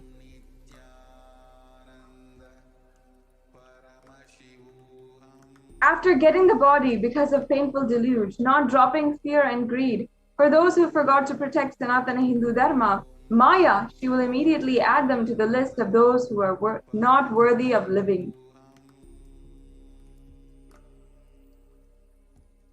Therefore, Rakshasas and Asuras are automatically taking away their life. Understand properly, for those who stand that even by giving their life, they will protect Dharma, will permanently have Veera Swarga and Kailasa Padavi.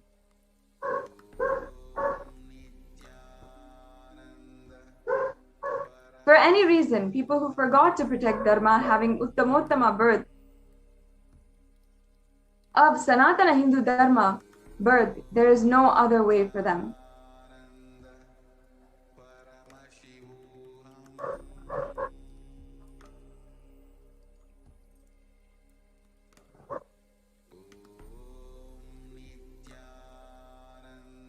Those who do not protect Dharma, they do not have the right to live. Understand properly. All those who took the Uttamottama birth, which is Sanatana Hindu Dharma birth, all of you understand.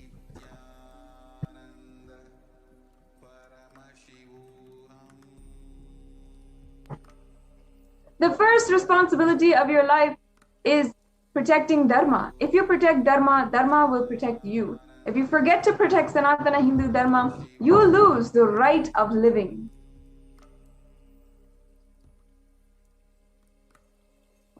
After that, what bothers whether your life gets destroyed or you live? Asuras and Rakshasas will eat you, so that the burden on the earth is reduced. Seeing that, Maya, she will keep quiet.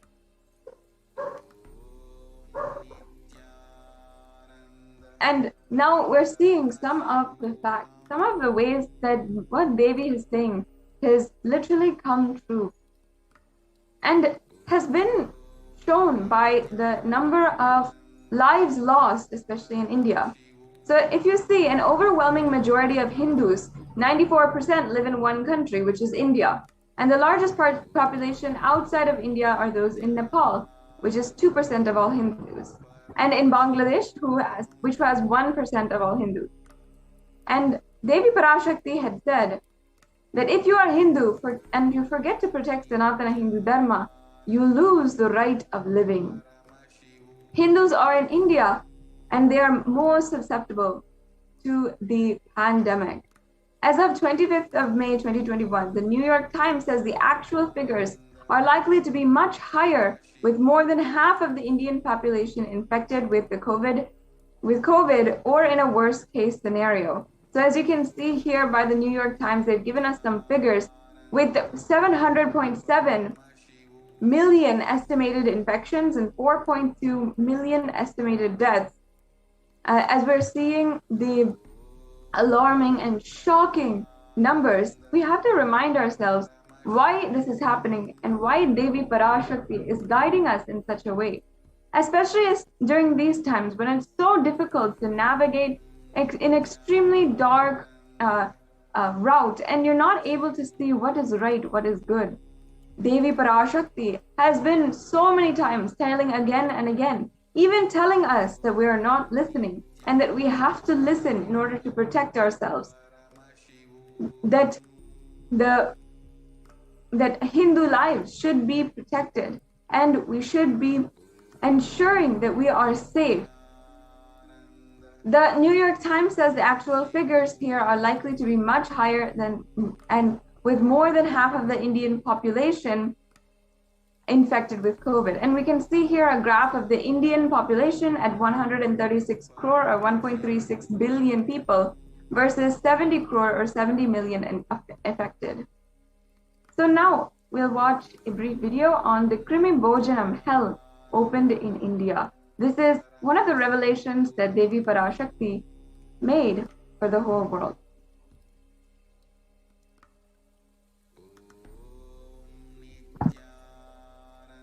நீ சொல்லும் நபர்கள் போடும் சண்டை சச்சரவெல்லாம் எரியும் பெருநெருப்பில் இருக்கும் 2 எலிகள் போடும் சண்டை போன்றது.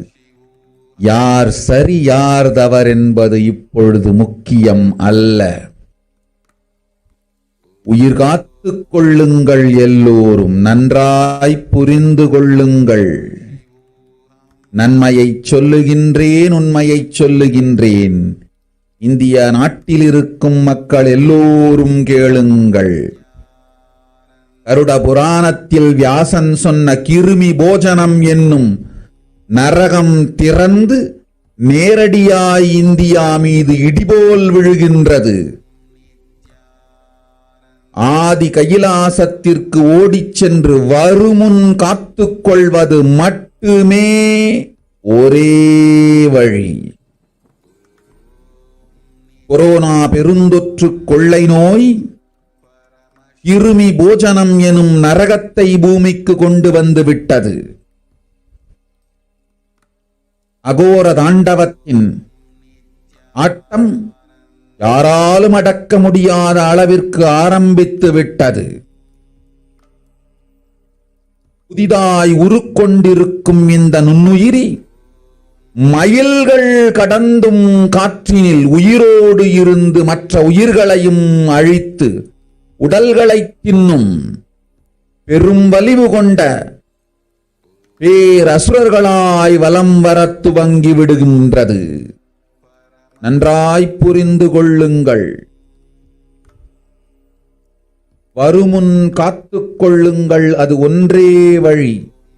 அதற்காகவே ஆதி கைலாசத்தை திறந்து வைத்திருக்கின்றேன்.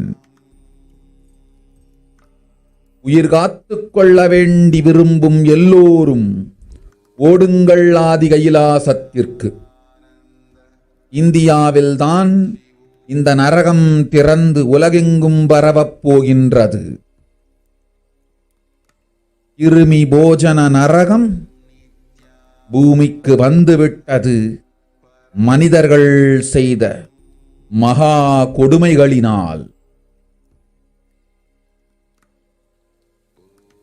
அன்னை முன்னின்று என் அடியவரை காப்பேன் சொல்வதை கேட்டு உயிர் காத்துக் கொள்ள விரும்புவோர் வருமுன் காப்பது ஒன்றே வழி என்று தெரிந்து செல்லுங்கள் ஆதி கையிலைக்கு. ஓம் ஓம் ஓம்.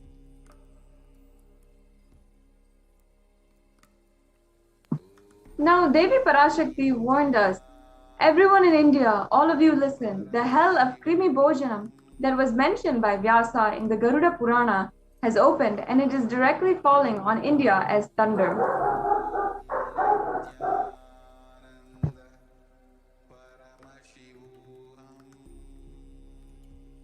Running to Adi Kailasa and protection from it is the only way.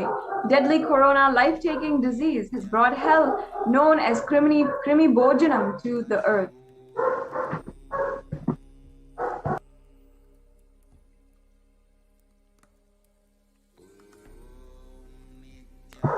The dance of Aghora Tandava, which is one could control, has started. No one could control has started. This microorganism that has formed will be alive in air for miles together, destroying other souls. It will eat bodies.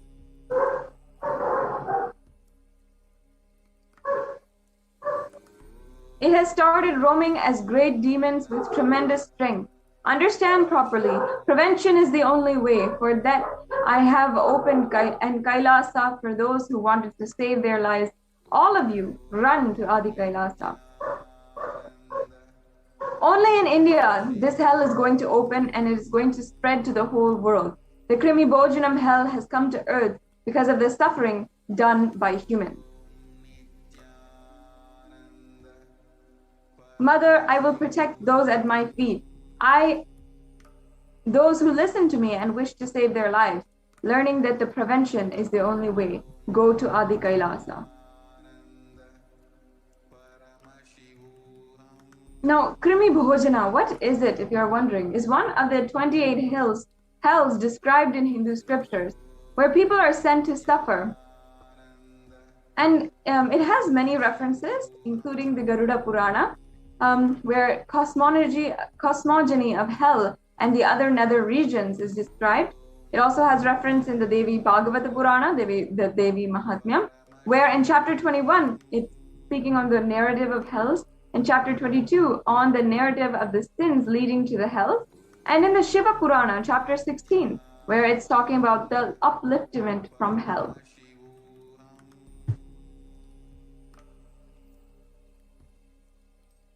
Also, in the Skanda Purana in chapter 12, the descriptions are talking about the redemption of hells. In chapter 2, the merit of visiting Setu. In chapter 30, the glory of Dhanushkoti. In the Brahma Purana, Krimi Bhojana is in chapter 20, where in the hells of the nether regions, and chapter 106, where it's describing the sufferings in hell. In the Padma Purana, in chapter 48, Krimi Bhojana is described in the section on the nether world. And here is the Shastra Pramana for the Krimi Bhojana, where in the English translation, they're saying, "O excellent sage, above the nether regions are the hells where the sinners are scourged. Listen to their description from me. They are Raurava, Shukra, Radha, Tala, Vishwasvat, Mahajwala, Tapta Kumbha, Lavana, Vilohita. The river, yes, we can go on. The river Vaitarani consists of putrid stuff flowing in it. Krimina, Krimi Bhojanam. As the, yes, and now how we can save India, how India needs to understand and needs to be saved at this time is only when the Supreme Pontiff of Hinduism will be doing the Padayatra, is when he can be saved, as per the Devi Parashakti Akashic reading.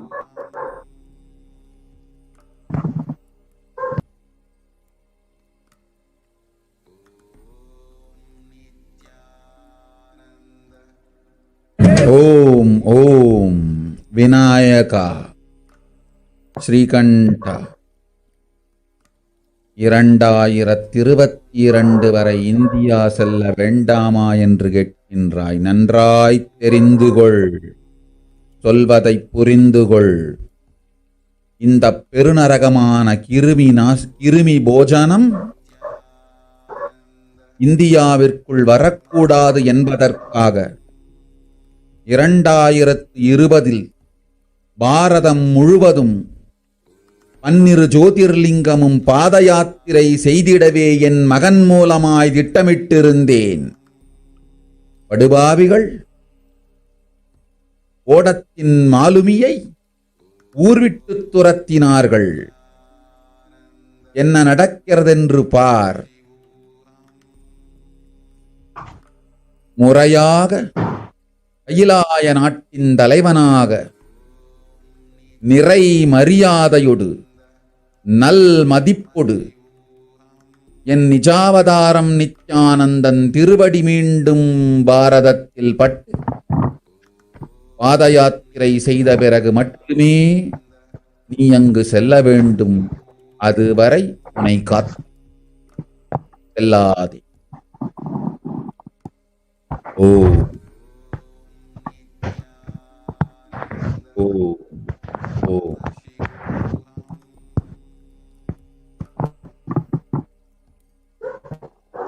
Yes, moving on now. Now, in the English translation, Devi was saying, you are asking whether or not to go to India until 2022. Know properly, understand what is said. For this huge hell, Krimi Bhojanam, not to come to India in 2020, I had planned to do Padayatra throughout India in 12 Jyotirlingas through my son, Swamiji. They drove away the sailor of the ship.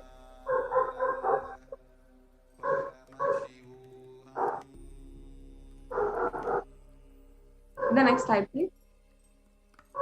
See what is happening properly.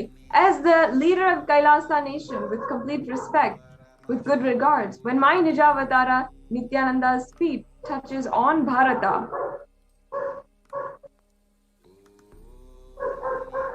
and does the Padayatra, only after this you should go there. Till then, protect yourself. Do not go. Devi reveals the suffering, how to solve the sufferings of Pralaya. அடுத்த Yes, we'll now சில watch the மாதங்களில் revelations from Devi on the 1000 solution from the அல்ல, sufferings of the Pralaya. லட்சம் அல்ல, கோடியில் உயிர்கள் பலியாகும். இந்திய நாட்டினில் கோடியில் உயிர்கள் பலியாகும். உண்மையை சொல்லுகின்றேன், நன்மையை சொல்லுகின்றேன், தேடிக்கொள்ளுங்கள் உங்கள் வாழ்க்கைக்கு பாதுகாப்பை. ஆதி கைலாசத்தை நிர்வகிக்கும் அன்பர்களே, நன்றாய் கேளுங்கள். 12 ஆண்டுகளுக்கு முன்பாக வரப்போகும் இந்த மாபெரும் பிரளயத்தை தெரிந்து கொண்டு உலகில் இருக்கும் எல்லா ஔஷத சக்திகளையும் ஒன்றாய் திரட்டி நவபாஷாணத்து நிறுத்தி ஆனந்த லிங்கமாய் வைத்திய சரோவரத்தில் ஸ்தாபித்து வைத்தேன்.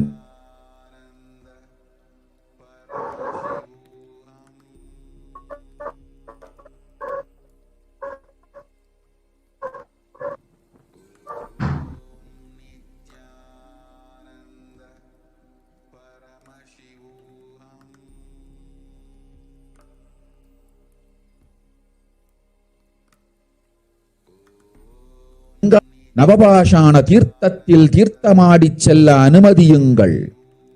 அதற்கு வகை செய்யும் விதத்திலே நல்ல முறையிலே எல்லா நன்மையும் செய்து வையுங்கள். இந்த தீர்த்தத்தில் தீர்த்தமாடியோர்க்கும் அந்த தீர்த்தத்தை அருந்தியோர்க்கும் கொரோனா கொடுந்தொற்று வராது, மரணம் இல்லை, துக்கம் இல்லை. இது அறிவியல் பூர்வமாய் அனுபவபூர்வமாய் நிரூபிக்கப்படும். அதனால் கோடிக்கணக்கில் மக்கள் வரிசையில் நின்று தினந்தோறும் வந்து நவபாஷாணத்தாலான ஆனந்த லிங்கத்தில், நித்யானந்த லிங்கத்தில் நீராடி வணங்கி நன்மை பெற்றுச் செல்வார்கள். நன்றாய் கேளுங்கள் மக்களே. 12 ஆண்டுகள் முன்பாக பராசக்தி நான் செய்து வைத்த நவபாஷாணம் சித்தித்து, புளித்து, பழுத்து, முதிர்ந்து ரசவாத யோகத்தில் சித்தியாகி இன்று நிறைந்த நவபாஷாண நித்யானந்த லிங்கமாய் வைத்திய சரோவரத்தில் மலர்ந்திருக்கின்றது. இதை செய்த காரணம் வரப்போகும் பிரபஞ்சத்தின் பிரளயத்திலிருந்து மக்களை காத்திடவே. எல்லோரும் கேளுங்கள். ஆதி கைலாசத்து நேரடியாய் மறைமுகமாய் உதவி செய்து உடன் இருந்த எல்லோரும் கேளுங்கள். உங்கள் எல்லோரையும் நம்பியே இந்த படகை நாம் உருவாக்கினோம். இந்த பெரும் சேவையில் எல்லோரும் வந்து பாகமாயிருந்து கொரோனா வராதவர், வந்தவர், வந்து நீங்கியோர், இவர்கள் எல்லோருக்கும் மாபெரும் மருந்து நவபாஷாண நித்யானந்த லிங்கத்து தீர்த்த விருந்து. எல்லோரும் வந்து நல் நீராடி தற்காப்பும் பெற்று நோய் கண்டவர் நோயும் தீர்ந்து நன்மையெல்லாம் அடைந்திட இந்திய நாட்டு மக்களே, உங்களால் இயன்றதை செய்திடுங்கள். உங்கள் எல்லோர்க்கும் நல் பாதுகாப்பும் உண்டு, நல்லதும் உண்டு. என்னை இழந்தாலும் என்னை நீங்கள் மறுத்தாலும் உங்களை நான் காப்பேன், அஞ்சாதீர்கள். பெருங்கருணை பேரருளால் நான் செய்து வைத்த கப்பலை உபயோகித்து இந்த ஆழிப் பிரளயத்தின் பெருங்கூத்து ஊழிக் கூத்திலிருந்து உங்களை காத்துக் கொள்ளுங்கள்.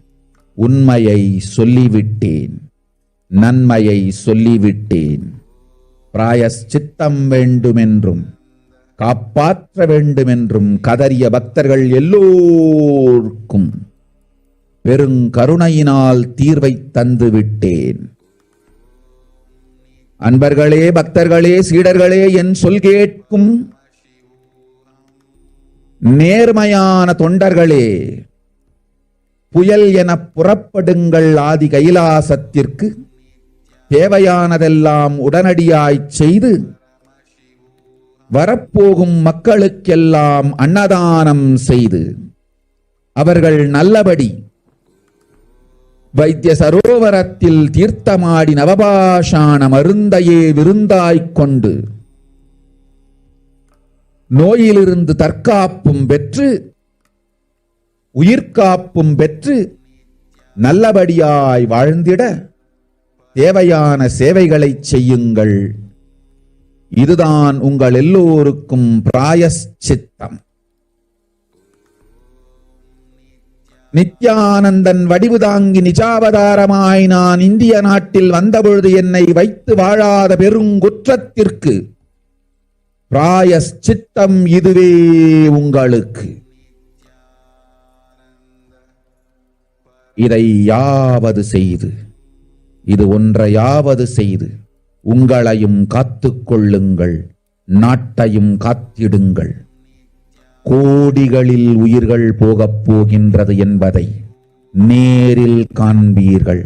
கண்ட பிறகுதான் நான் சொல்லும் வார்த்தையின் சத்தியமும் உண்மையும் உங்களுக்கு புரியப் போகின்றது. அழிவதற்கு முன் வந்து நவபாஷாண மருந்தை விருந்தாய்ப் பெற்று மரணத்திலிருந்து உங்களை காத்துக் கொள்ளுங்கள். மக்களே, இது ஒன்றே வழி.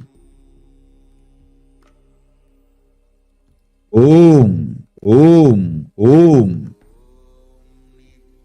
பெருங்கருணை பேரருளால் அன்னை பராசக்தி அருளினேன் சத்தியத்தை. இந்த ஒரு சத்தியத்தை உடனடியாய் புரிந்து கொண்டு உங்களுக்கும் உலகத்துக்கும் நன்மை செய்து கொள்ளுங்கள். ஆதி கைலாசத்து நித்யானந்த லிங்கத்தின் எல்லைக்குள் ஆருக்கும் கொரோனா கொடுந்தொற்று தீண்டாது. இந்த சத்தியத்தை அனுபவபூர்வமாகவும் அறிவியற்பூர்வமாகவும் முழுமையாக நீங்கள் புரிந்து கொள்வீர்கள். இது நிரூபணமாகும்.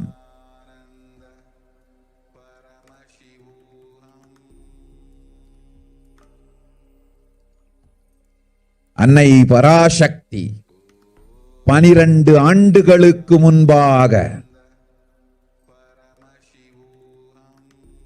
உள்ள ஞான ஔஷத சக்திகள் அனைத்தையும் பிரம்மாண்ட யோனி ஹிரண்ய கர்ப்பத்திலிருந்து கொண்டு வந்து உருவாக்கி வைத்த நவபாஷாண லிங்கம் இன்று பிரளயத்திலிருந்து காக்கும் பெரும் கப்பலாய் உங்களுக்கு ஊதாவும். என்னை இழந்தாலும் நான் செய்து வைத்த இந்த ரசவாத ஞானத்தின் துணை இழக்காமல் உங்களை நீங்களே காத்துக் கொள்ளுங்கள். இது ஒன்றே வழி. மக்களே, இது ஒன்றே வழி. ஓம் ஓம் ஓம் ஓம் ஓம்.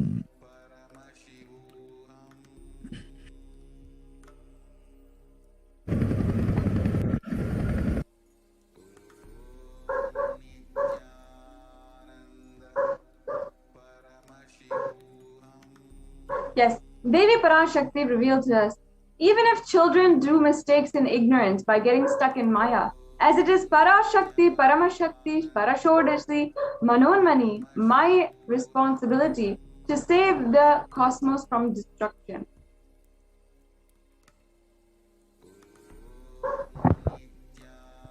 I am telling some of the truths. Please listen.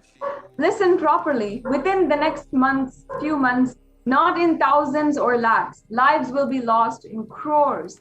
Crores of lives will be lost in India. I am telling you the truth. I am telling you the good.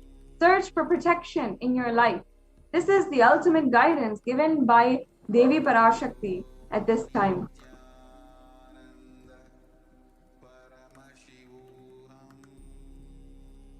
Here we are seeing some of the news clippings about how corpses are found in Ganga. In the books more worried about water contamination, where water is a source for irrigation, source for their drinking, and source for sanitation. So when it is infected by contaminated by bodies that were dying from COVID, it is extremely concerning. So what Devi Parashakti had said, that in another few months, not only in thousands or lakhs, but crores of lives will be lost. And here we're seeing how there's so many bodies, even in Ganga, being uncovered. The next slide, please. And not only that, we have from India News.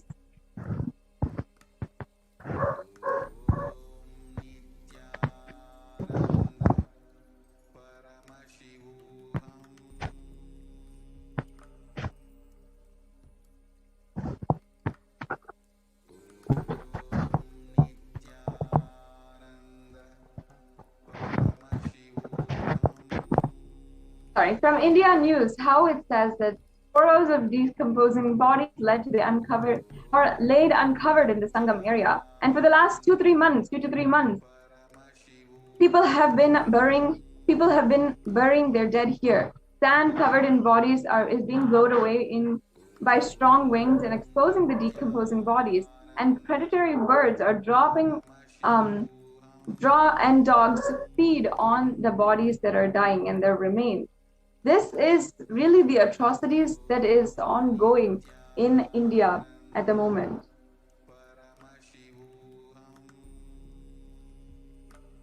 Again, here is saying that as India is reeling under a massive second wave of COVID-19 pandemic, the number of deaths has increased, and such is the situation where crematorium and burial grounds are packed to capacity.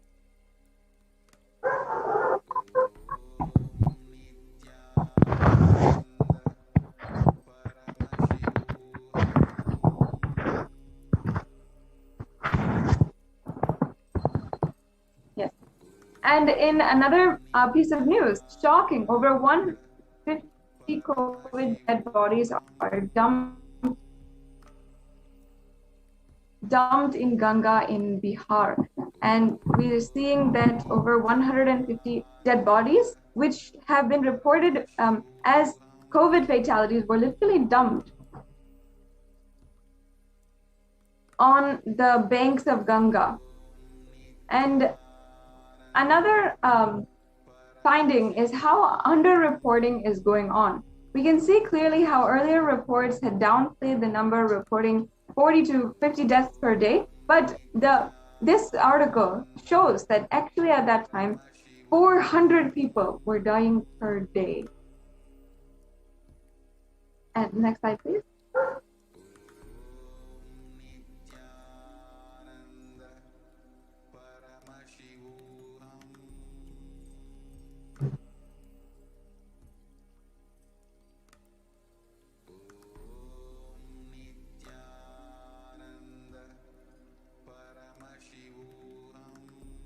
The next slide, please. Yes. So here we're seeing, again, over 2,000 bodies found on the banks of the River Ganga. And this has so many different consequences, especially for the health, sanitation of the surrounding people. who are living there and who are not able to live there because the decreasing standards of sanitation. And in burial grounds across India, there's so many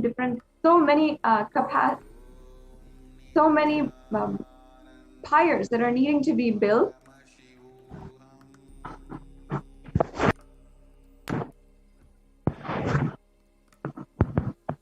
And here again, it's saying bodies after bodies are coming as death and devastation in Delhi. And crematoriums and burial grounds are running out of space in the capital. And this is from one of a very prestigious article or journal that has been tracking the updates of coronavirus. In cremation grounds across India, they're reaching capacity, and not only that, hurrying to build more pyres. Really, never before in history did we see so much of these kinds of situation where there are lines in front of the hospital as well as in the crematorium.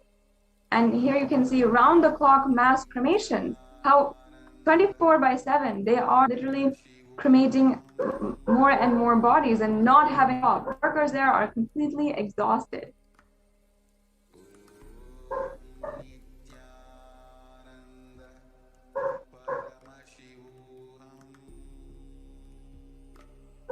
Again, another article, an example of how even in the crematoriums of India, they're facing so much of backlog. The burials are not happening properly due to the amount of work that is dumped on them.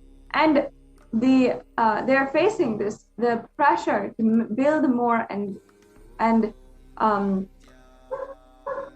provide more because there's so many bodies that need to be burned.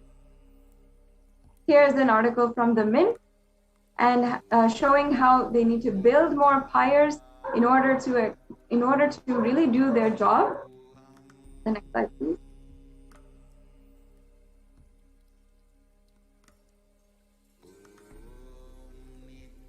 And here is an article describing the happenings in Delhi about how so many people are dying and never before they've had this circumstance before. How in the crematoriums themselves, not only are they facing backlog and they're facing even dead bodies that have to be in queue for being burned, but also they're facing the pressure of needing to build more and more pyres in order to burn all without risking extreme health issues.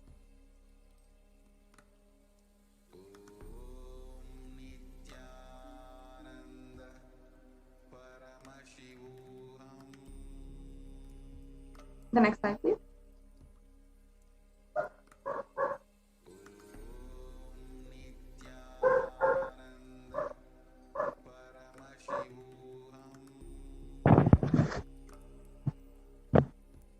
Yes, so now here we are seeing soaring cost of cremation grounds singes families of the dead.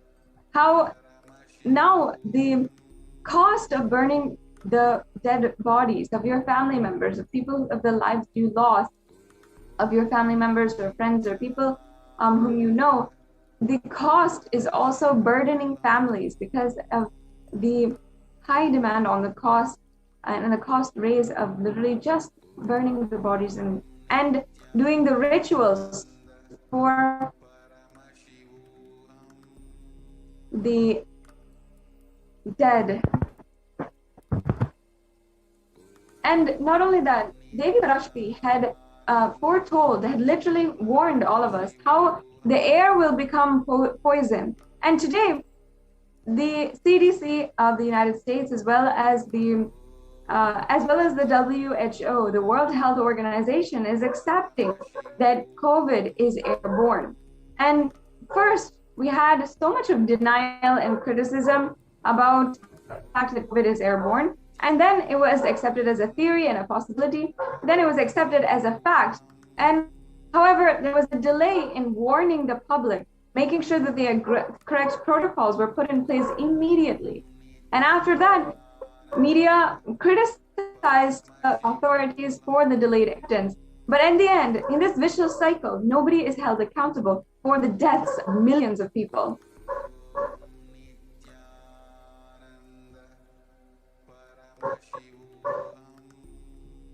The next slide, please.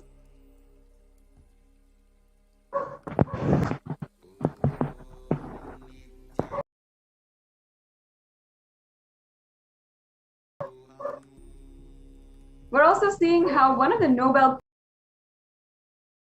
from 2008 had come on media.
For the Adi Kailasa COVID care centers in India, in Adi Kailash, and also in different centers across India. So we'll be taking a quick break and getting right back with you.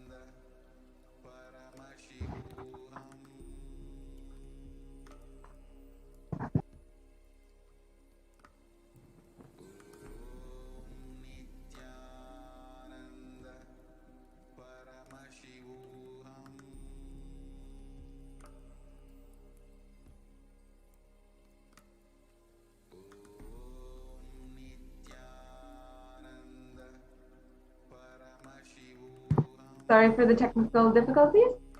As we have seen, whatever Devi Parashakti has revealed has literally been coming true, literally becoming reality within just a few days.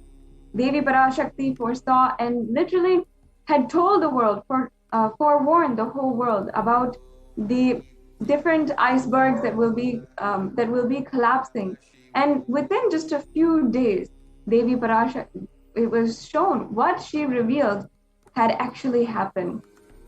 Not only that, so many other instances have been told, have literally been coming true, not just in the global scale, but also for the individuals, for every single person who has asked a question, requested boons or blessings from Devi Parashakti. Every single one has received the blessings and has had their reality manifest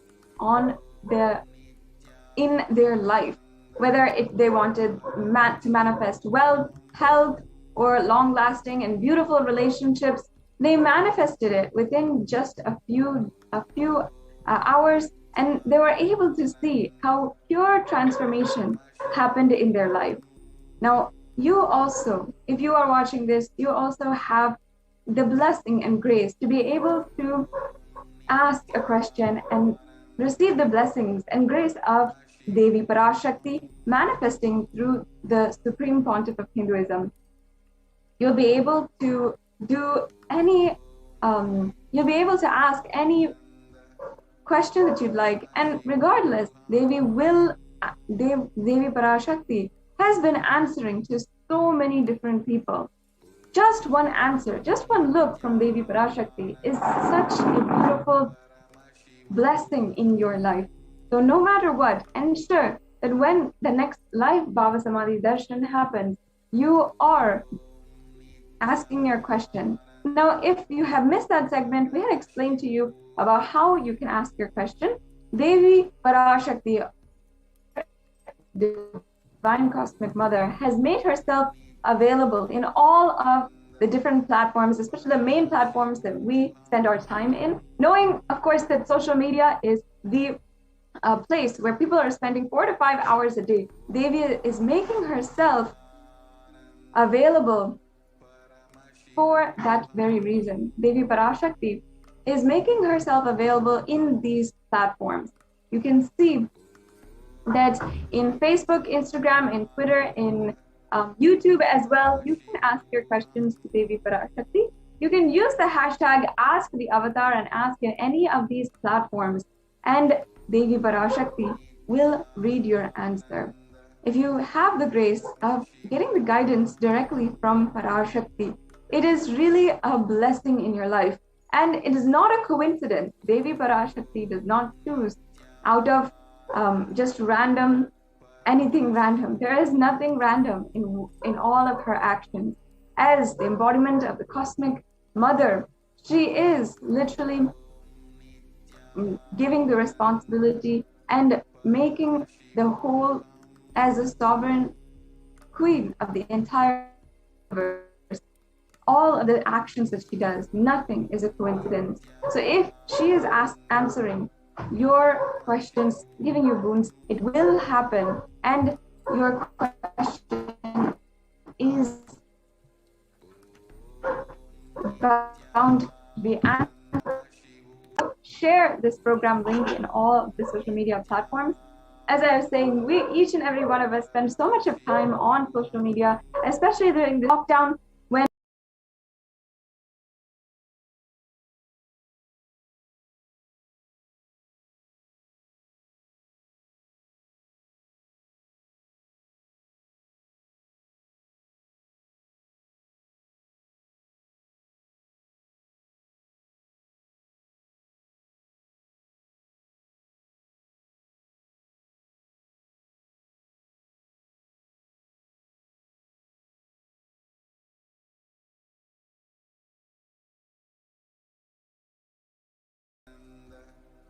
Paramashivoham. Om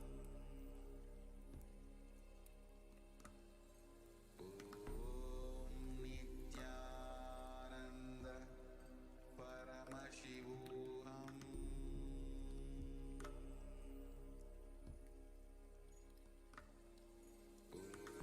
Om Nithyananda Paramashivoham. Om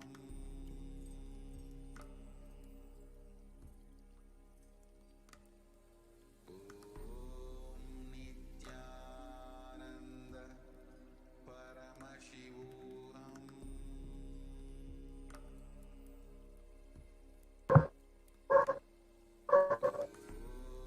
welcome back to all of the viewers. So in just a few minutes, we'll be joined by the Om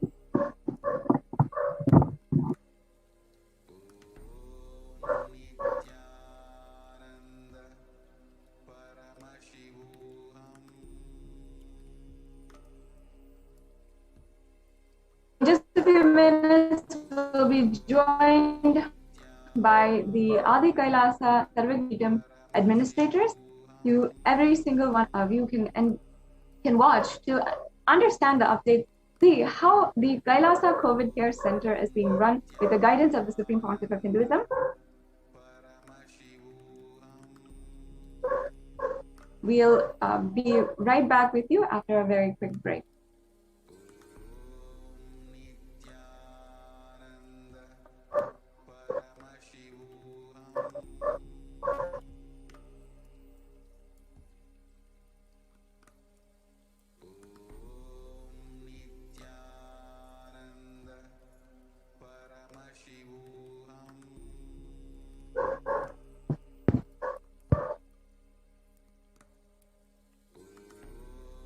Nithyananda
Nithyananda and welcome to the Adi Kailasa ship segment.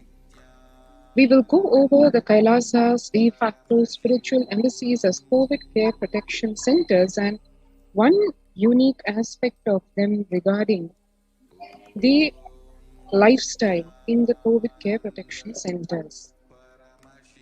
To understand the significance of the lifestyle, one needs to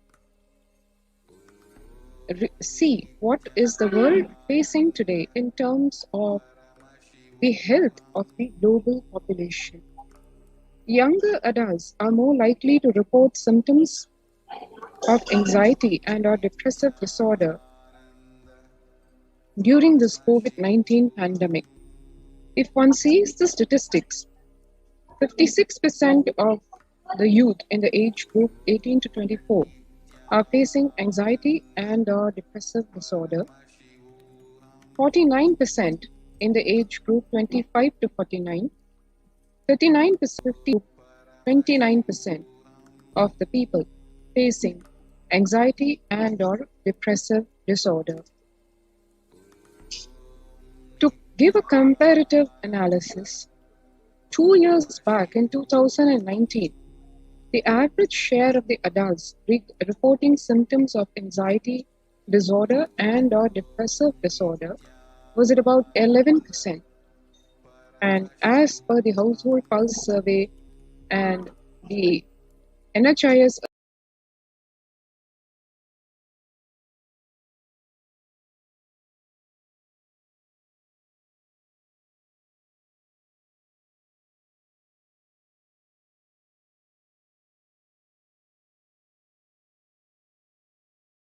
in the workplace, for example, there is having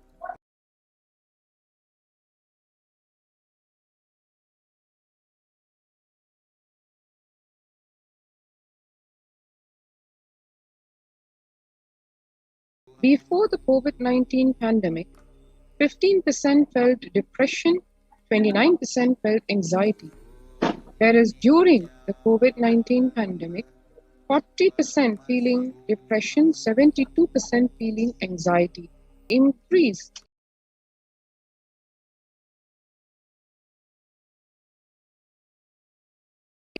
in US, cases of depression have tripled during a dramatic increase in the number of reporting symptoms of depression during the COVID-19 pandemic. The number of adults experiencing depression in the US has tripled according to a major study. Researchers estimate that more than 1 in US, 4 US adult symptoms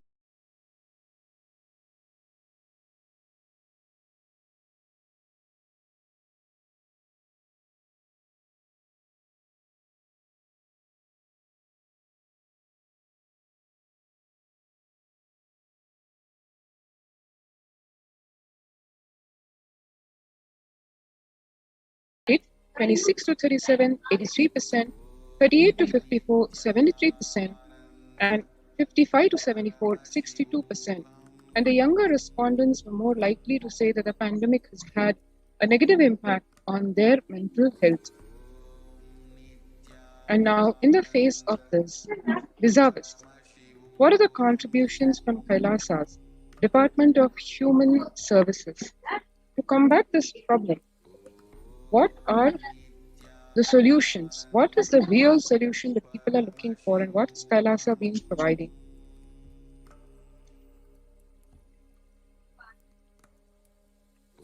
Kailasa's Department of Religion and Worship, Department of Human Services, and each of Kailasa's temple ecosystems consider the right of happiness to be the highest fundamental right of all humans.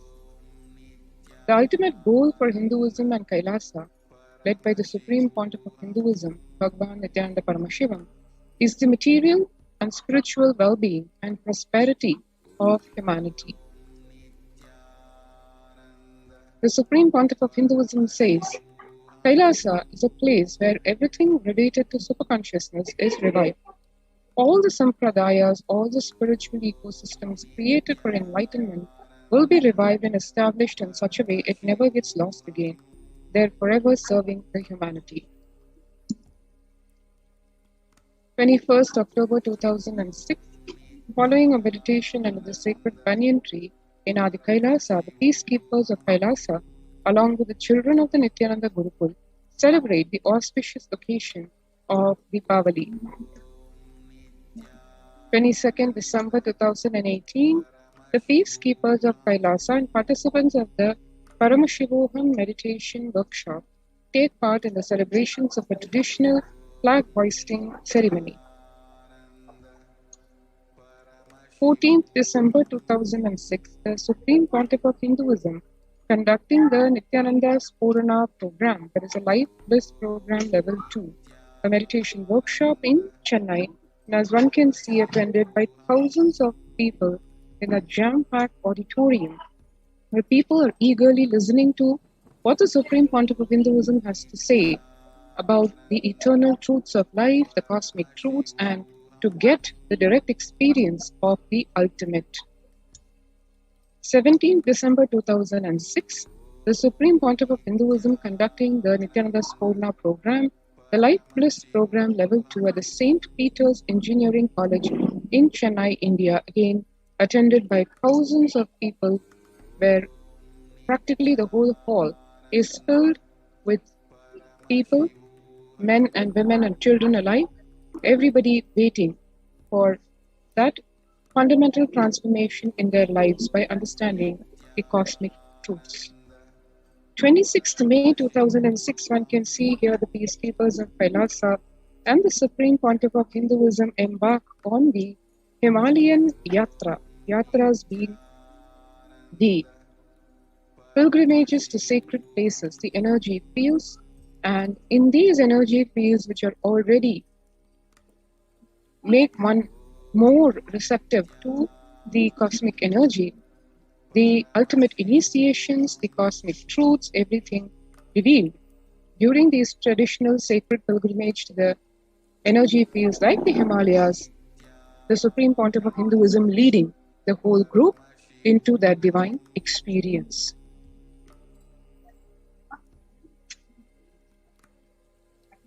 "20th December 2011, the temple ecosystem of Tiruvannamalai serves as a driving factor in maintaining the lifestyle of health, wealth, and well-being for the denizens of Tiruvannamalai, one of the remaining living temple ecosystems.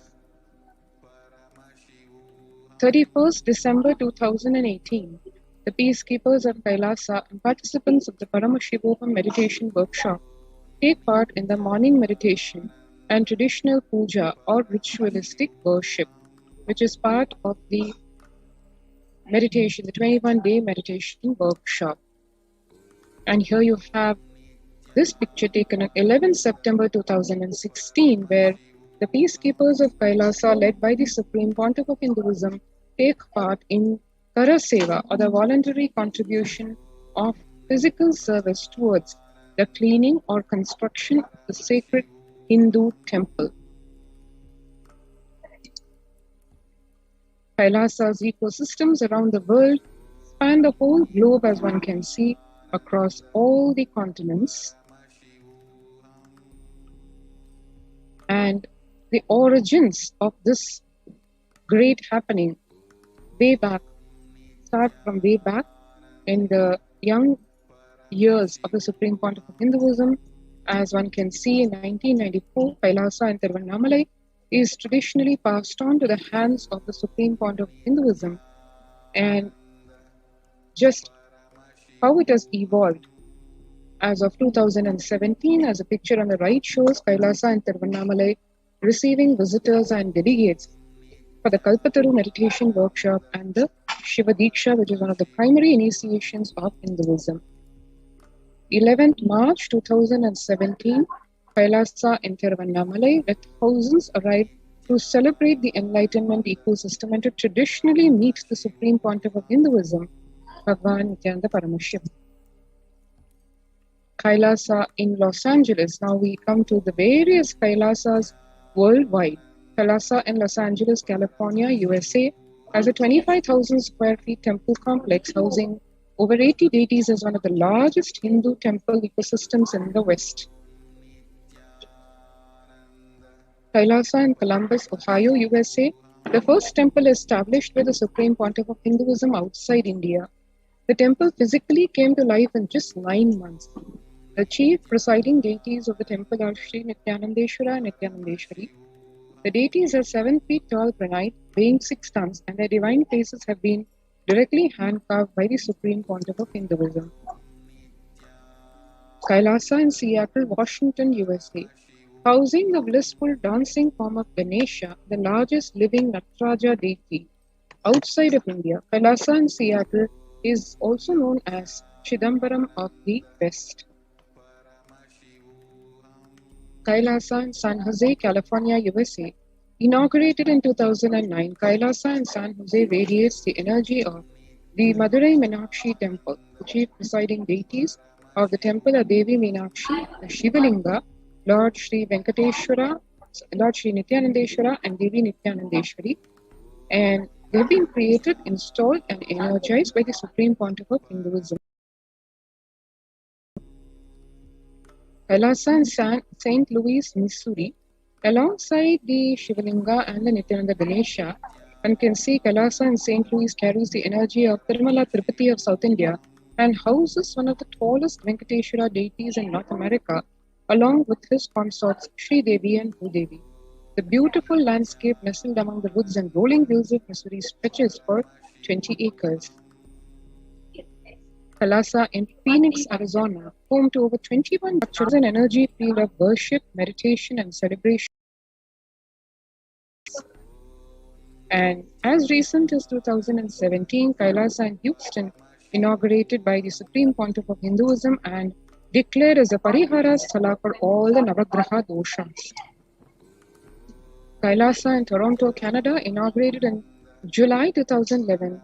It's the only Hindu temple in the West with all 63 Nayanmars, 18 Siddhas residing as deities.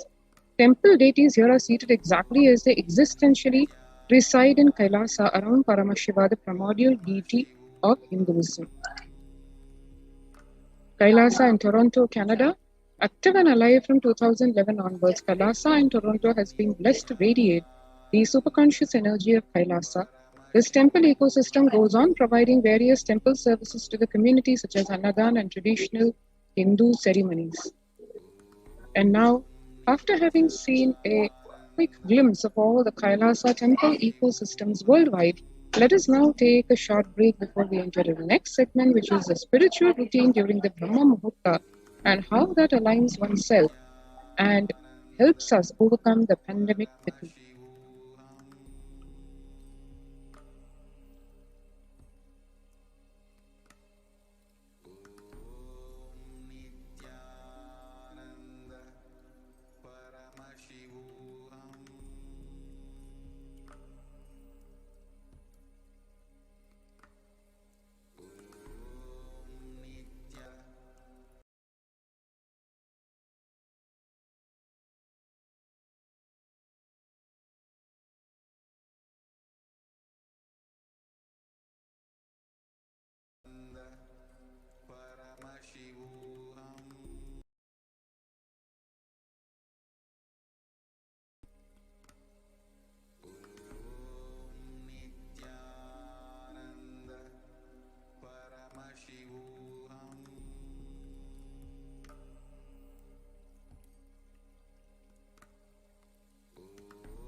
That is called Adi Kailasa. The ship I did to protect beings from Pralaya is Adi Kailasa because of the conspiracy of Drohis and enemies rule. The captain has to leave the ship. Before 12 years, knowing the great deluge that is going to happen, all the Aushadas by this Guru Purnima, that Jnana Rasavadam, Navabhashana, is going to flower. Allow people to come and take dip in the Navabhashana flower. People, whoever comes and dip in the Navabhashana flower, they will not have death, they will not have corona. Crores and crores of people will come in line.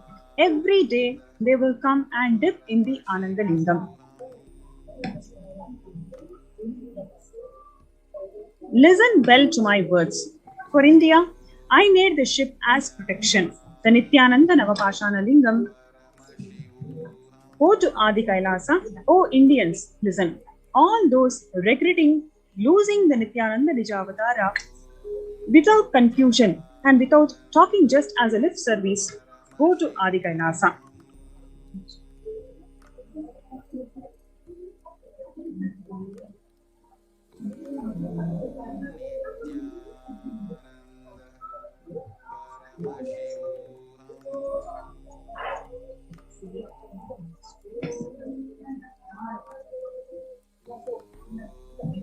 Crores of people will come there looking for health, Navabhashana, water feast and medicine to get health and protection and enlightenment. To protect India from the great destruction, I, Parashakti, made this huge ship. Even if the captain of the ship is not there, ship is there.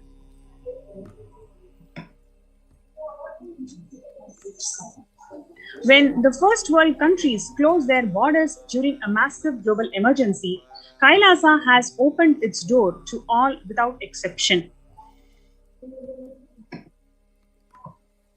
Free COVID care centers opened across India includes Adi Kailasa in Bidadi, Salem Adinam in Tamil Nadu, Tiruvannamalai Adinam in Tamil Nadu, Rajapalayam Adinam in Tamil Nadu, Puduvai Adinam in Puducherry, Pattanam Adinam in Tamil Nadu, Siragapadi Adinam in Tamil Nadu, Sri Puram Adinam in Hyderabad, Madurai Adinam in Tamil Nadu, Avattipalayam in Tamil Nadu, Hosur Adinam in Tamil Nadu, Baroda Adinam in Gujarat.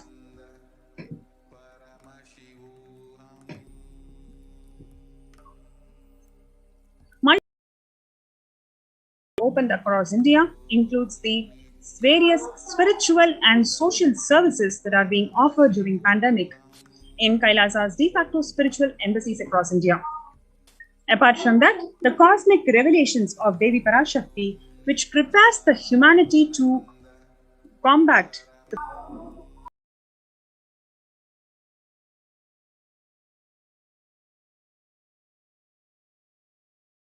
facto spiritual embassies across India, includes the medical care, which is